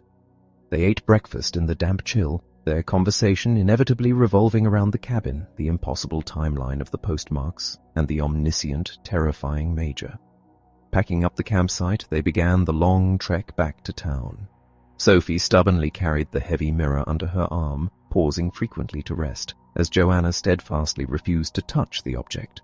Approaching the residential suburbs, the sharp, cracking reports of sporadic gunfire echoed through the air. For a fleeting, terrifying moment, Sophie thought of the war-torn streets of Lebanon described in the Major's letters. But she quickly realized it was merely the innocent popping of celebratory fireworks marking the national holiday. Back at Clover Close, Sophie invited Joanna inside for a comforting cup of hot chocolate. Her mother immediately fixated on the massive antique mirror. Sticking to a partial truth, Sophie explained they had found it abandoned outside the Major's cabin. Her mother merely shook her head, repeating the established law that the cabin had been deserted for decades. That evening, as the holiday drew to a close, Sophie sat mesmerized in front of the television. A news segment featured the Norwegian UN battalion celebrating the 17th of May in Lebanon. She stared intently at the screen, her heart pounding against her ribs, wondering if the face of Hilda's omnipotent father was hidden among the ranks of the blue-berried soldiers. Before getting into bed, Sophie carefully mounted the heavy brass mirror on the wall of her bedroom. The following morning, the familiar, comforting routine resumed. Waiting in the tangled sanctuary of the old hedge was a fresh, thick brown envelope. She tore it open immediately, eager to plunge her mind back into the orderly progression of human thought. Chapter 14. Two Cultures. The days immediately following the unsettling discoveries at the woodland cabin stretched out in a tense, expectant silence. Sophie received no further messages, yet the weight of the impossible postcards from Lebanon pressed heavily upon her mind. The boundary between her reality and the world of Hilda Moller Knag was growing alarmingly thin.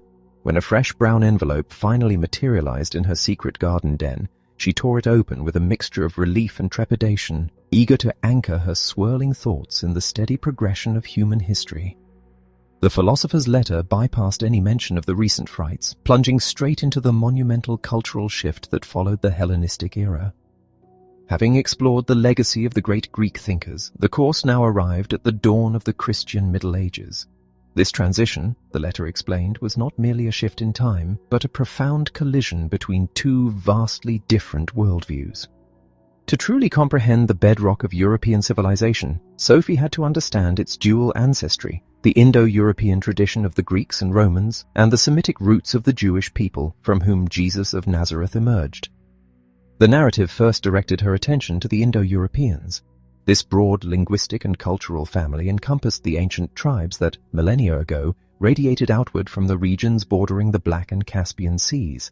Their migrations carried them across the globe, reaching as far as India, Iran, and the furthest coasts of Europe. As they assimilated with local populations, they planted the seeds of related languages, which naturally blossomed into related philosophies and religious frameworks. A defining characteristic of these widespread cultures was their embrace of polytheism, a reverence for a vast pantheon of gods. The linguistic echoes of this shared past were undeniable. The ancient Sanskrit word for the celestial heavens, dyaus, resonated through the centuries, transforming into the Greek Zeus, the Roman Jupiter, and the Norse Tyr. The mythological narratives themselves bore striking resemblances, often portraying existence as a relentless cosmic theater where the forces of order engaged in perpetual violent struggles against the monstrous agents of chaos. Beyond the realm of gods and monsters, the Indo-European mind harbored a deep inclination toward philosophical speculation. They possessed a profound thirst for universal insight, a concept mirrored in the etymology of language itself. The Sanskrit word for knowledge, vidya, shared the same root as the Greek idea and the Latin video. For these cultures, the supreme sense was sight. To see was to understand. Their mythologies and philosophies were characterized by grand, sweeping cosmic visions, and their devotion was frequently expressed through the creation of magnificent statues and vivid pictorial representations of their deities. Crucially, the Indo-European perception of time was cyclical. They envisioned history not as a straight path, but as an eternal rotating wheel, mirroring the inescapable rhythm of the earthly seasons. Civilizations would rise and fall, and souls would be born, die, and be reborn in an endless sequence of transmigration. From the ancient sages of India to the Academy of Plato, this belief in a cyclical cosmos and the eternal journey of the soul remained a cornerstone of their intellectual heritage. The ultimate spiritual goal, particularly in Eastern traditions like Hinduism and Buddhism, was often to achieve a mystical fusion with the divine universe through intense meditation and ascetic withdrawal, breaking free from the relentless cycle of rebirth. In stark contrast stood the Semites, a cultural and linguistic group originating in the Arabian Peninsula. Their historical trajectory would eventually birth the three great Western religions, Judaism, Christianity, and Islam. While Christianity would later be heavily shaped by the Greek language and Hellenistic philosophy, its foundational bedrock was entirely Semitic. Unlike the sprawling polytheism of the Indo-Europeans, the Semitic worldview was anchored in a fierce, uncompromising monotheism. They recognized only one sovereign God. Furthermore, their conception of time was strictly linear. History was a straight, unbending line that began with a divine act of creation and marched inevitably toward a final, definitive day of judgment. The historical narrative itself was sacred, viewed as the ongoing documentation of God actively intervening in the world to manifest his divine will. For the Semites, the primary conduit to the divine was not sight, but hearing. Their sacred texts emphasized listening to the word of the Lord. Prophetic revelations were recited and heard, not observed in grand cosmic visions. Consequently, the creation of physical images or statues of the deity was strictly forbidden, a prohibition that remains absolute in Judaism and Islam today. While modern Christian churches are often adorned with art, this is a reflection of later Greco-Roman influence rather than the original Semitic tradition. Moreover, the Semitic faiths maintained a profound distance between the creator and the created. The religious objective was not to merge mystically with the cosmos, but to seek redemption and forgiveness from a transcendent personal God. To understand the emergence of Christianity, the letter traced the historical odyssey of Israel. The biblical narrative chronicled a painful saga of human disobedience, beginning with the expulsion from the Garden of Eden. Yet it also recorded a sacred covenant established between God and Abraham, later renewed through Moses. This pact promised divine protection for the Israelites in exchange for their strict adherence to God's commandments. Centuries later, the scattered tribes united under powerful rulers like King David, establishing a golden age of prosperity and military might. These sovereigns were anointed by the people, earning the title of Messiah. However, the glory was fleeting. The kingdom eventually fractured and fell under the crushing dominion of foreign empires, the Assyrians, the Babylonians, and eventually the Romans. Stripped of their autonomy and exiled from their lands, the people grappled with the agony of their subjugation, interpreting their suffering as divine retribution for their failure to uphold the ancient covenant. In the depths of this despair, prophets arose, warning of God's impending wrath but also offering a beacon of hope. They foretold the arrival of a new Messiah, a prince of the royal line of David who would shatter the chains of their oppressors, restore the nation's former glory, and establish an everlasting kingdom of God. It was into this volatile atmosphere of intense militant expectation that Jesus stepped. The populace yearned for a fierce political liberator who would wield the sword against Rome. Jesus utilized the familiar terminology of the awaited Messiah and the kingdom of God, but he radically subverted their meaning. He rode into Jerusalem to the adulation of the crowds, yet he made it unmistakably clear that his revolution was not of this world. He did not seek to overthrow the Roman legions. His mission was to offer universal salvation and the remission of sins to all of humanity. This message was a devastating shock to the religious establishment. Jesus claimed the unprecedented authority to forgive sins and referred to God with an intimate, familial reverence. He dismantled the concept of a violent earthly kingdom, redefining the kingdom of God as a spiritual realm built upon radical compassion, the forgiveness of enemies, and unconditional love. He horrified the rigid scholars of the law by associating with social outcasts, declaring that a repentant sinner held more favor in the eyes of God than a flawless, self-righteous cleric. Jesus demanded an ethical purity that was impossible for any human to achieve flawlessly, thereby demonstrating that salvation could never be earned through rigid obedience to the law, but only accepted as a gift of boundless divine mercy. By turning the established power structures and traditional expectations completely upside down, he sealed his own fate. Like Socrates, who was executed for demanding rational truth, Jesus was crucified for demanding absolute, uncompromising love. Christians understood this execution not as a defeat, but as the ultimate act of atonement, where the suffering servant absorbed the sins of the world. The narrative then shifted to the aftermath of the crucifixion. The despair of the followers was shattered by the astonishing news of the resurrection. This miraculous event, proving his divine nature, became the absolute cornerstone of the nascent Christian faith.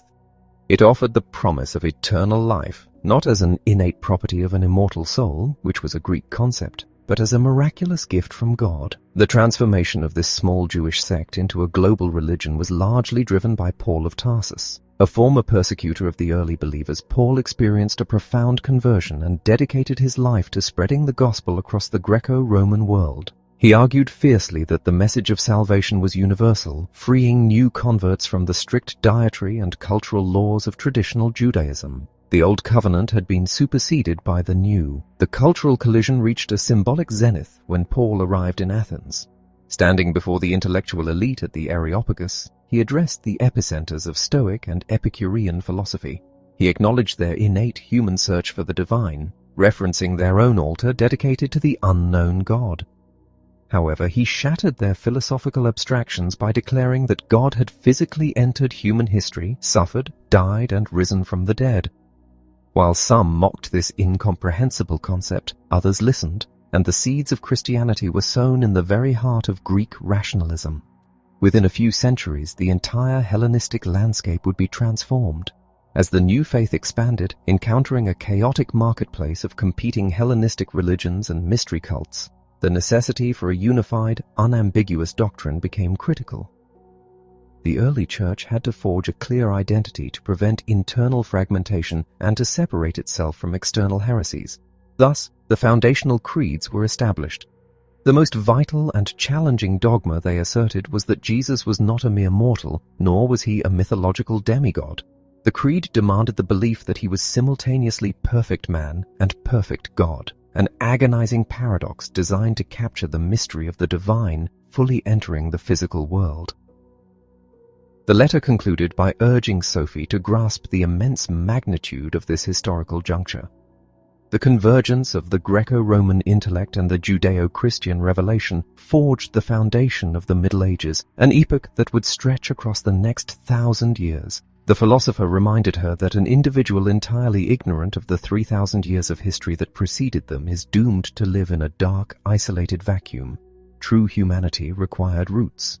Sophie lowered the heavy pages, her mind vibrating with the vast sweep of centuries. Gazing out through the tangled branches of her garden sanctuary, she felt the profound truth of the lesson. She was just a 14-year-old girl in a small Norwegian town, yet the ancient struggles of the Israelites, the cosmic visions of the Greeks, and the radical sermons of the early Christians were woven directly into the fabric of her own mind. Understanding her history made the fleeting span of her own life feel infinitely deeper, tying her existence to the grand unfolding story of the world.